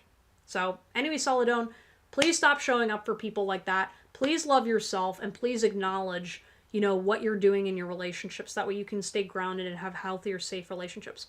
I did change my number and block him off everything because, yes, you're right. I didn't want somebody that doesn't want me in my life, but I secretly want him to reach out just to satisfy myself. Exactly, right? And ask yourself, where does that play into my self-worth? What is it about you wanting someone who doesn't want you to reach out to you? What does that say about yourself? What are you trying to achieve? Do you achieve power from that? Do you achieve satisfaction? Do you achieve some kind of a projection out of it, whatever that is, ask yourself, because you harm yourself when you do that. All right? And you want to get to the reason why you're harming yourself by not accepting love that is meant for you, specifically. Because, like, that guy is not interested in you. And I don't want to even call him a narcissist. I mean, he happens to have that pattern. But, like, you do this with guys in general. Like, your spirit guide team's like, you do this to men in general. What is causing you to think it's acceptable to chase after dudes that don't want you authentically? Anyways, though, thanks for stopping by, Solidone. I apologize. I kind of dished on you a little bit, but it was like a very firm message from your spirit guide team. Sending you love, though. I hope you're doing okay. But yeah, like and subscribe and all that stuff if you liked it. I do readings every Tuesday and Thursday. Probably to make it feel like you actually wanted me. Yeah, that's control.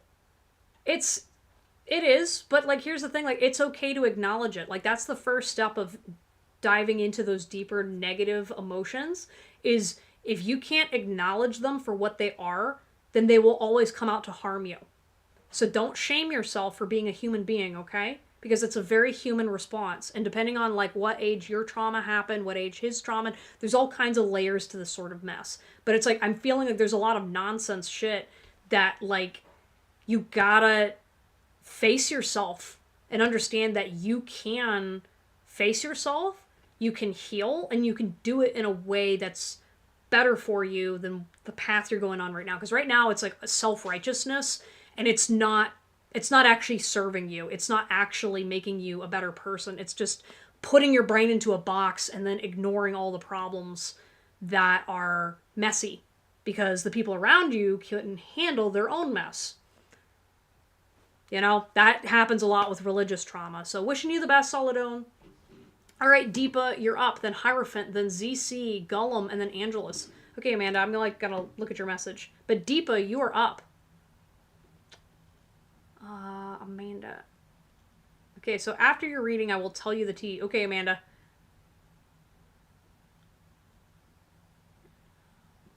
All right, let's go ahead and see. So remember you said something about cheating in my family like that, and girl, I found out like 1 or 2 days ago one of my female older family members could be cheating. I was shocked. Damn. Oh yeah. Thank you for your time, Solidone. I appreciate you. You took that like a champ, and I appreciate you. Amanda, what?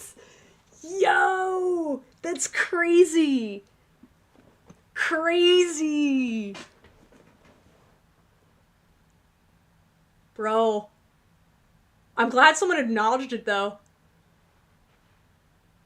That's some confirmation for you, though. Hey, Deepa, are you up?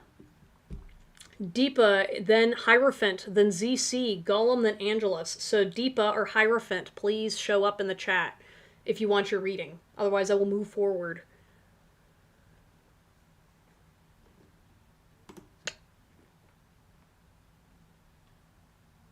Oh my gosh, Amanda, that is crazy. Thank you so much for coming back and sharing that tea, because I'm like, yo.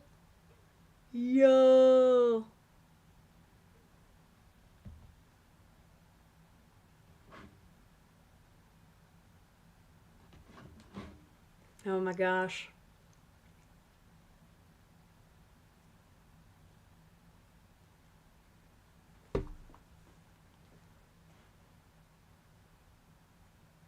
It's crazy. Like, if you knew her, it would be shocking. She went on vacation out of country with that person. Like, 3 of us in my household know, not planning on telling the rest of the family. Oh my gosh. Well, okay, like, what prompted her to drop this randomly? That's what I'm saying. Like, your whole family, they got secrets in the walls and whatever. And it's kind of like, man, it's okay to make human mistakes, but y'all are, like, really good at keeping secrets. Like, I'd be like, listen, if I was going to give everybody the secret formula to the Krabby Patty, I would give it to your family. Because your family, you got the secret formula to all the other family's secret formulas. And I love that for you. I love that for your family. It's kind of hard when you're living in the family and trying to have healthy relationships, because sometimes that secret keeping really backfires when it's not handled appropriately. Yeah.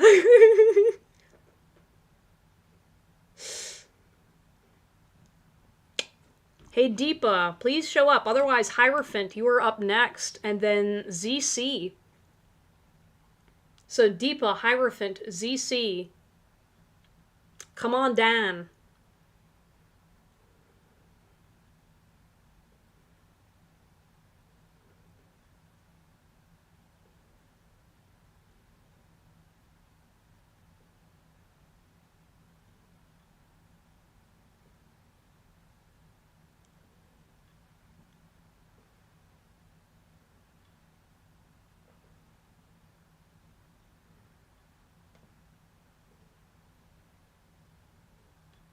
Deepa, Hierophant, ZC, Gollum, or Angelus. Any of those five people.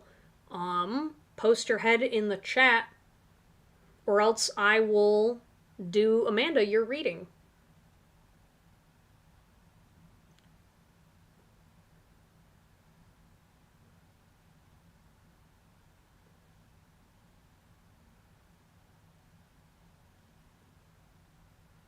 IDKY, but I'm not going there. Like, it would crush my cousin because it's her mother and father relationship. I'm not destroying the household if someone else wanted to. Oh, yeah. Yeah. That's why, like, I always feel bad when I pick up and channel cheating stuff like that, you know, because, like, obviously, like, tarot reading, like, it's highly personal. And I remember when I first started doing tarot readings, there was somebody who, like, yeah, it was my first time doing, like, a real reading for somebody that I met online. And I knew nothing about them, and they wanted to know more about their family relationships. And the first thing I picked up on was, oh my god, somebody cheated. And it resulted in a child. And I was like, oh my god, is this right? Like, I went through that whole moral conundrum of being like, do I tell this person? Cause that's like, you know what I mean? Like that's like the moral game I play with as a tarot reader, because it's like, okay, you know, people come to me for help and I want to have, like, you know, grace for people and whatnot. And obviously I trust that my spirit guide team is telling me information that they need to know. But at the time I was like, oh my god. And what I ended up doing was I said, okay, I'm just going to go ahead and say it. So I told them, I was like, listen, pretty sure so and so did this and it resulted in this. And she was like, oh yeah, I already knew about that. And I was like, oh, thank God. You know what I mean? But like, that was kind of like my first real confirmation with channeling and spirit, because I was just like, am I supposed to be sharing this? And I believe it was kind of like a test from my spirit guide team to kind of be like, okay, are you going to speak the truth on this situation, or how are you going to handle this? And also, too, at the time, I didn't think I was right. Like, I didn't know I was good at tarot and channeling and things like that. I was kind of like, all right, I'm just doing this, you know, figuring it out. And, yeah, it takes a certain level of bedside manner also to, like, deliver that kind of news as well, which I've been very fortunate that I've never had, like, a person come in for a tarot reading that, you know, like, I don't want to be blamed for anybody's divorce or any sort of home wrecking type stuff. But that's also kind of why I prefer anonymous stuff too. And that's also like with free readings, it's like, okay, these are for entertainment purposes. Anyway, I have a question, not a personal. Is the tarot reader, can you feel our energies, or how do we feel? For example, if our heart hurt, can the person who's reading feel it? Yeah, sometimes. It depends on how a person channels. So, for example, like, there's different psychic abilities, like clairaudient, which is like hearing like words and things like that. There's like clairsentient, which I think has to do with like your smell or something like that. Like, there's all kinds of different ways, and everybody has varying levels of capabilities. And so for myself, I have a variety. Usually what I do whenever I channel a person, I will literally step into your field and feel your body's energy. And so the first thing that pops up that resonates with me specifically is what I talk about first. So for example, like, there's times, like, say for example, okay, Amanda, say you are very shy and you have a very hard time talking to people. I've had readings where I've literally sat there and like I'm trying to do a person's reading, but because the client has a hard time speaking, I have a hard time giving the reading. So then I have to like pull my energy back a little bit and be like, okay, let me pick up on the energy. And then usually, like, you know, if that's the first thing I'm noticing, then I'm going to talk about it to the client and say, hey, I'm noticing you're having a hard time speaking about things. That's why, like, a lot of times too, like the way I do my tarot reading practice is really 9 times out of 10, like I'm really focused on helping that individual help themselves. That is my ultimate underlying goal. A lot of times people come to tarot readers because they just want information dished out from the universe about XYZ. They don't actually care about developing themselves, which is why I set a very specific frequency out into the universe that I'm only going to attract to people that actually want to do the work to help themselves, are open to receiving that kind of message. Like, I am a tarot reader that will not tell you something intentionally to mislead you down a path, or like that's my personality. Like, for example, if you're asking about somebody else and I'm like, there's a bad situation, I'm going to interrupt the reading and say, hey, this is bad. You know what I mean? Like, I'm not going to do that. And so that, and I think that's more useful in the sense that if you are not taking stock of what's going on in the client first, it's like, okay, so what if Joe Schmo has feelings for her? She's going to screw the relationship up if she's not working on herself, which then hurts the client anyway. And a lot of people stay very surface level when I'm like, I go deep dive, you know, because I think it's more beneficial to my clients. And that's also who I am as a person. All right, Deepa, Hierophant, ZC, Golem, last call. Otherwise, I'm going to get into Angelus's reading and then do Amanda. Let me see. So, yes, I'd rather not do that. And I mean, I'm young in my family and people around her age know it's more appropriate for them to do it if they want. Yeah. I don't know. There's a lot of, like, cultural differences when it comes to cheating. Like, I was kind of surprised and amazed. Like, you know, I'm almost 30. And the amount of married people, specifically men, that are so, like, unabashed about cheating on their wife and trying to hit on me. It's kind of insane.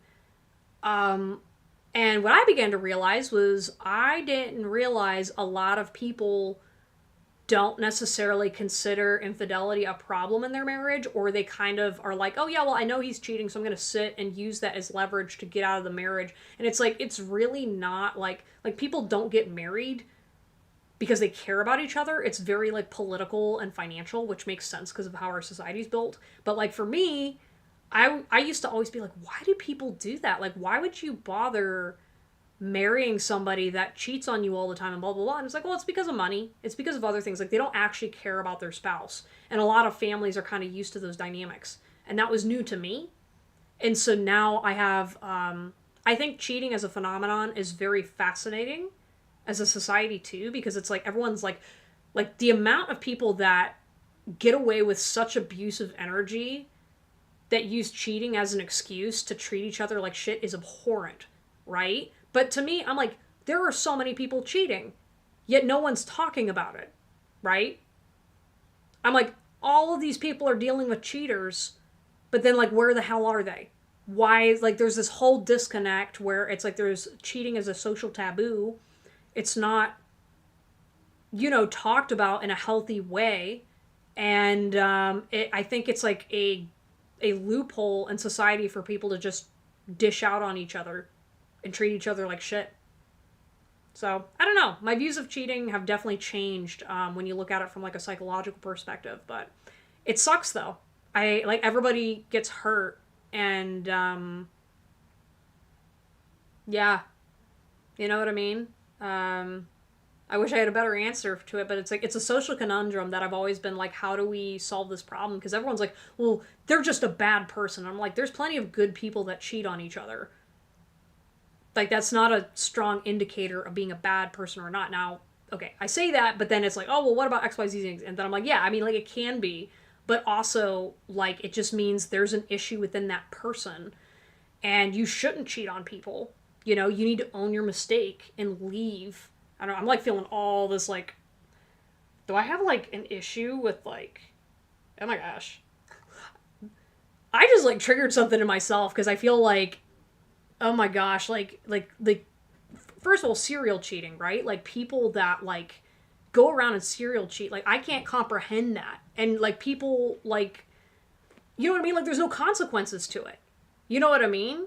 And then you get like people over here that are like loyal as hell, and they date someone who's abusive to them, but they're loyal, right? And then if that person then, you know, has a situation where they can't get out of a unhealthy situation and their only option is to cheat, then it's like all these perpetrator people then go pick on the person that, you know, was looking out of survival. You know what I mean? It's like it's not black and white. And I feel like social media and society really tries to like make a hero and a villain when these situations should be worked out in therapy where you're actually looking at what's going on with the behavior. Like I said, don't agree with cheating. I don't think it's okay. But like there's a huge difference between someone who's in like a survival situation and cheating versus somebody who is making excuses, going around and hurting people, not caring. Like it's such a like complicated thing, and I think because it's so emotionally driven for a lot of people and their reaction to it, they don't have healthy conversations about it. So I'm just saying, as someone who sees like, maybe I have a unique perspective because I'm seeing behind the curtain with all this energy stuff. People just don't want to admit how often it happens and how much it's a human pattern, and people need to learn how to have more self-discipline, more accountability, more acknowledging that, you know, a mistake's a mistake, but also I value myself. And like there's like a huge difference between someone who's cheating in like a boyfriend-girlfriend relationship and you're like, okay, that person's just whatever, go over there, versus like cheating in a marriage or cheating in whatever, you know? Sorry, I just went on a tangent. I just felt like I needed to defend myself because I'm like, listen. Like, I'm not saying cheating's okay. But it's like, also, I'm that kind of person where I'm like, yeah, well, if your boyfriend's beating you and you need to cheat on your partner to get out of an abusive situation, then I'm also gonna be like, I don't think that's like the worst thing you could have done. You could have made better decisions, but I'm not gonna say you're like a complete villain. You know what I mean? Okay, Angelus, your question. Same for me. I can smell people before they contact. Wait, what? What? Okay, you're telling me if I try texting you, Angelus, and you smelled like their cologne or their perfume or something like that before they text you? Is that what's going on? Is that what you're saying? Because that's super interesting.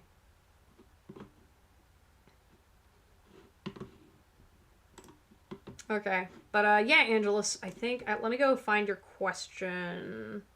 If it's here. I don't know, I'm like all self-conscious. Alright, so Angelus, then Amanda, and then I'm done for tonight.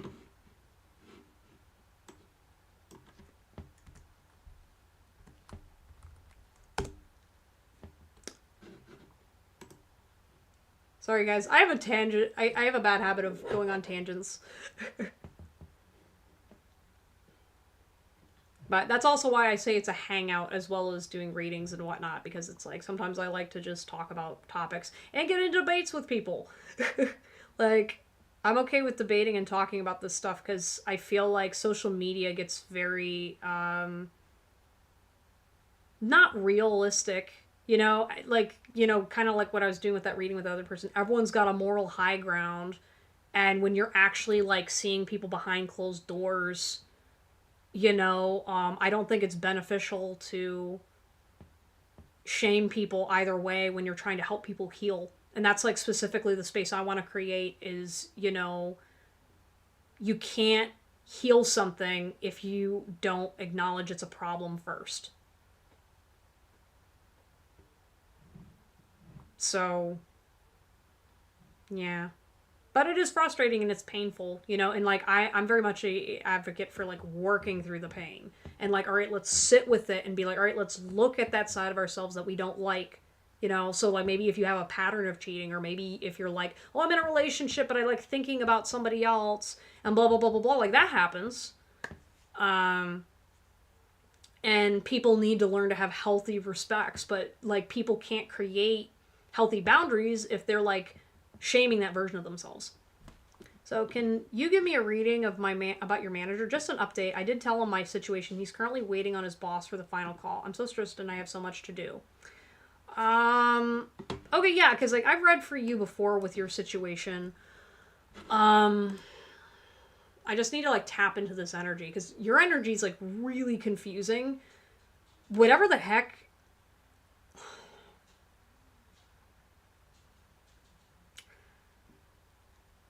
So I'm hearing like let go. What's going on? Yeah, I'm feeling like my throat a little bit as well. Plus, I did try to make money outside of my job, but my aunt's job had a canceled event. Okay, well, hey, you were proactive with it. Keep it up.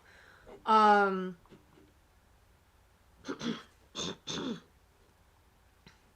does this like manager have a hard time telling you the truth? I'm like all of a sudden like my throat is feeling like a lot of like drainage, a lot of just like does he get do you or your manager get sick easy? I feel it might be you, Angelus. I don't know. There's some kind of a confirmation that's coming soon. However, I don't know that it's going to be what you want. I think it's going to be okay. Like I think you're going to work through the situation, but I don't know. I'm definitely getting a feeling it's not going to be what you want to hear. And this guy really doesn't like to like tell his employees the truth. Which I think we discussed that last time. Now that I'm like picking up on him, am I about to get fired? No, I don't think it's firing. I just think it's like, I think you're banking a lot on this job situation, and I think that you're underestimating your emotional response to what's going to come. That's what I'm feeling. And I think that, like, in order to be a little bit more prepared about how to handle your situation and do next steps, don't put all your eggs in this job. That's, like, specifically what I'm feeling, because I think, like, it puts, like, the issue with what you're going through right now is the mindset and the mental shift to understand that I will be okay regardless of what this employer does, because I'm looking at all the angles of how to take care of myself. It's super weird because for some reason this thing is saying that I have like 5 people watching me on YouTube, but then it's saying I only have 3 people watching me, and I'm very confused. Yeah, so like I said, you're not going to get fired, but I definitely feel like prepare to not have the situation work out the way you're expecting. And so when I say that, it sounds like it's bad news, but it's really good news. So think of it this way. Even if you get this job and it works out, it's rewarding the mindset that you're going to put all your weight onto this person and the situation and think that how they're treating you at work is okay. That this is your long-term solution to an ongoing problem that you have in your life, where you are settling for something that you're not actually interested in. You're doing things that are not required of you, and that's causing you to get drained, and it's pulling you back from you actually taking care of yourself and actually acknowledging that. And you won't get into those rooms and you won't get the things you desire until you start setting boundaries with yourself and saying, okay, I'm not putting up with bullshit. Like that should be your mantra, is I will not. And the problem is you can say that in your head 50,000 times and you can say, oh yeah, I'm not going to do this and blah, blah, blah, blah, blah. But then when the time comes, then you shrink away. And your spirit guide team is basically saying, hey, if you want this promotion, you're going to have to take a very different energy at this new job.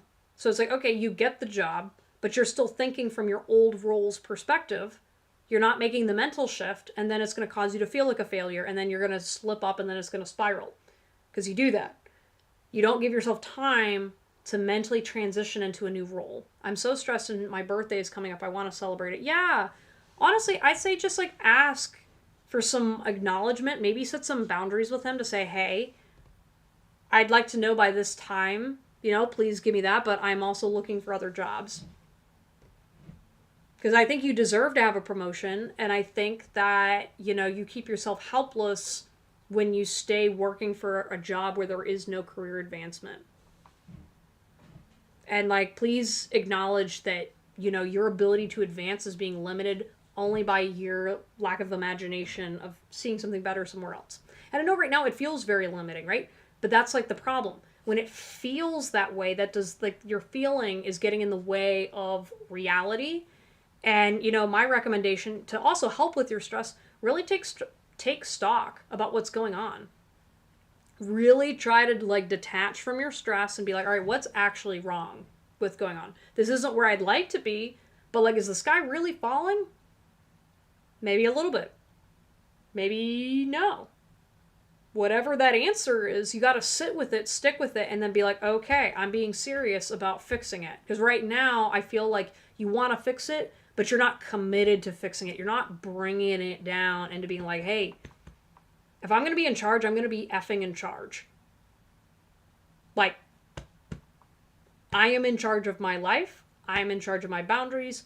Everything else that doesn't serve me is going to go over here. No, I don't want your Girl Scout cookies. No, I don't want to take your friend out to this concert. No, no, no, no, no. Just start saying no as many times as you need to until you get it in your head. And then life's going to start looking a lot differently, because then you're going to realize, why did I say yes to this? Why did I say yes to that? Oh, actually, I can lead things. I can do stuff. I'm just not used to having boundaries and not sticking to them because I feel I didn't deserve them.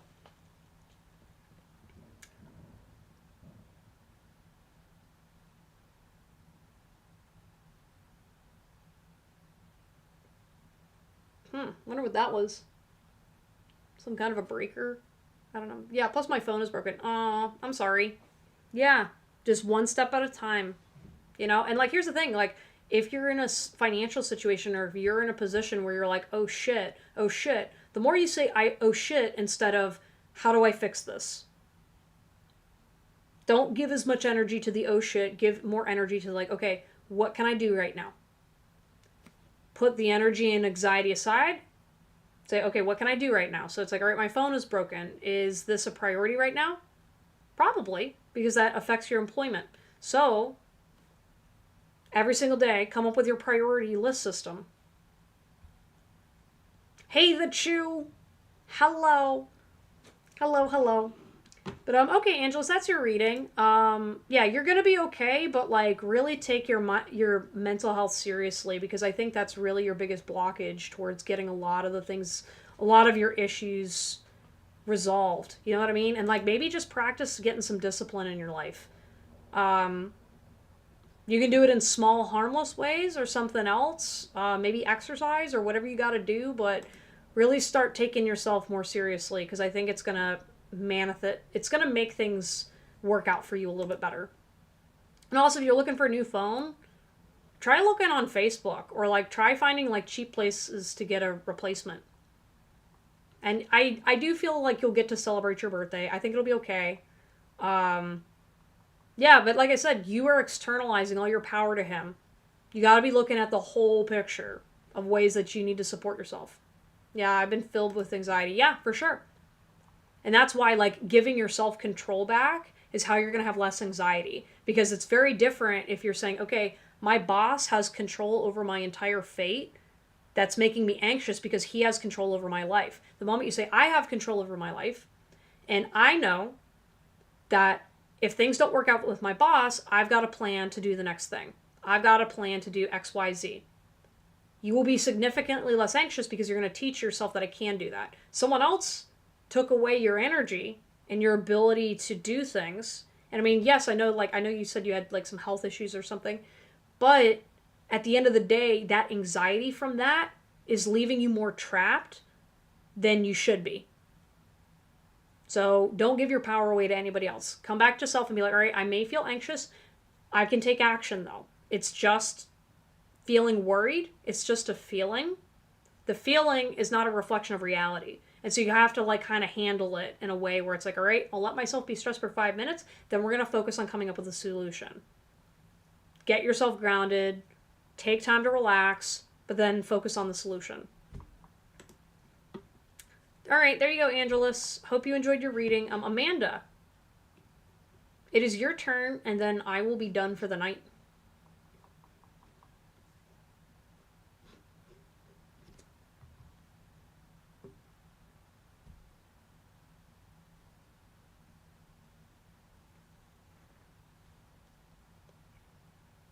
Are you still here, Amanda? Do you want your reading?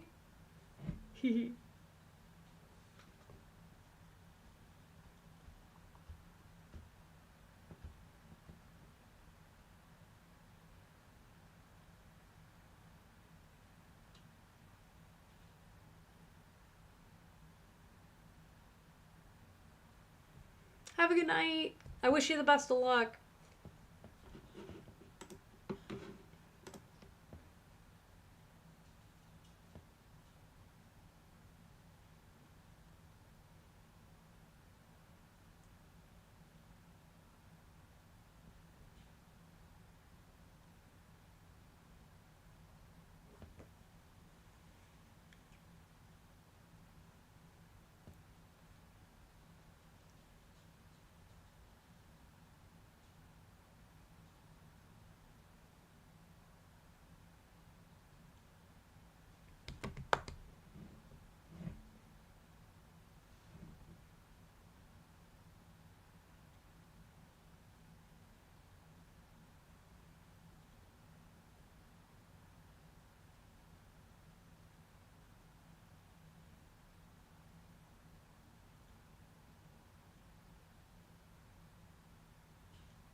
Okay, Amanda, I guess if you're not here, I can go ahead and close out the live stream. I'll give you like a couple more minutes. Or maybe like a minute, and then I am done. Hope you're doing well, the Chew.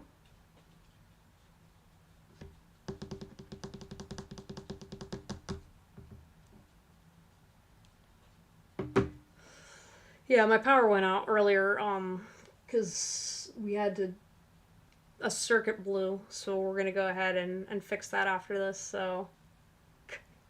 I love how mysterious you are, Chew.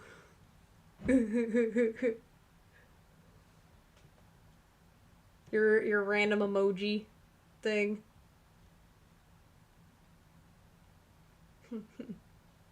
I appreciate your support. It's been a day.